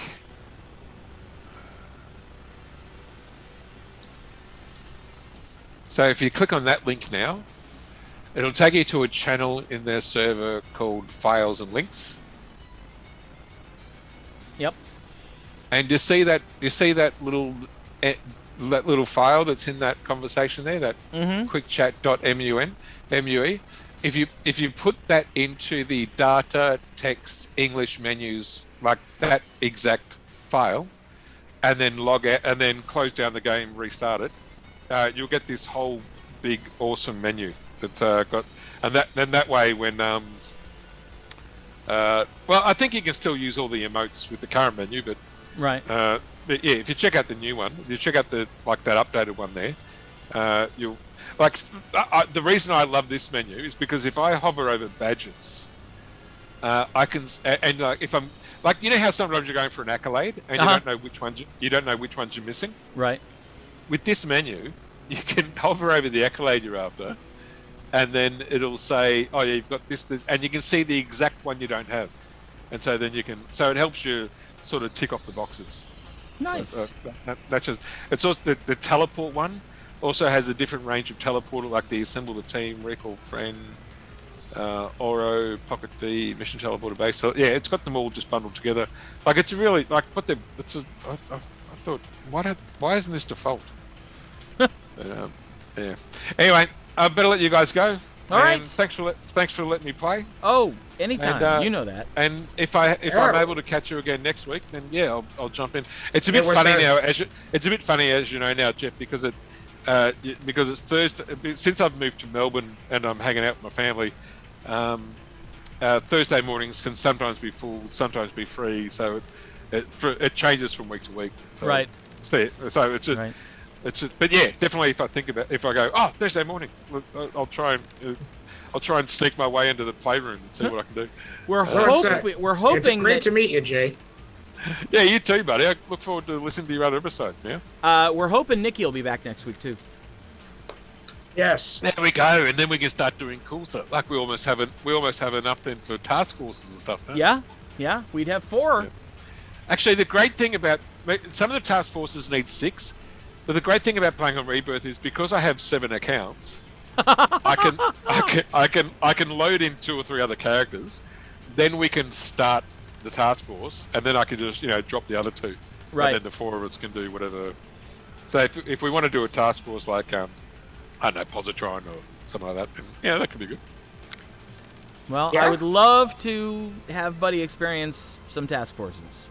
Yeah, we'll do. Okay, well, when Vicky gets back, we'll. Oh, I keep saying Nikki. When Nikki gets back, then yeah, we'll. So we can swing. All right, sounds good. All right. All All right, good well, night, friends. Thanks for having me in the team. Yeah, And thanks for joining us. And, as soon as I find my Zoom window, I'll get out. all right, and it disappeared on me. we will be back next Wednesday night. Remember also Tuesday night, 7:30 p.m. Eastern U.S. time. It's the next episode of Lands of Acathan. Still working on how to market that effectively, but I think I got one now. something that describes us. No professionals, no fancy tech, just 4 women playing an all-original game of Dungeons & Dragons. And that's the player chat, right? No, that's the actual D&D game. And so you're saying that because that's a streaming night? Yep. When's that on? 7:30. Well, it would be the same time this starts, but a day earlier. So you mean Tuesday nights for you guys? Yeah, Tuesday nights Yes. for us. Beauty. Okay, gotcha. Same All exact right. time. Have a good night, all. All right. See you soon. See you Good night. later. And Ta-da. Night. thanks everybody for watching. Thanks Chief Miller Time, Spooner, Johnny Shoes. Yeah. Fantastic. And we'll see you next Wednesday for another session here in the Vigilante Training Academy. So, good night, everybody. Wubba lubba dub dub.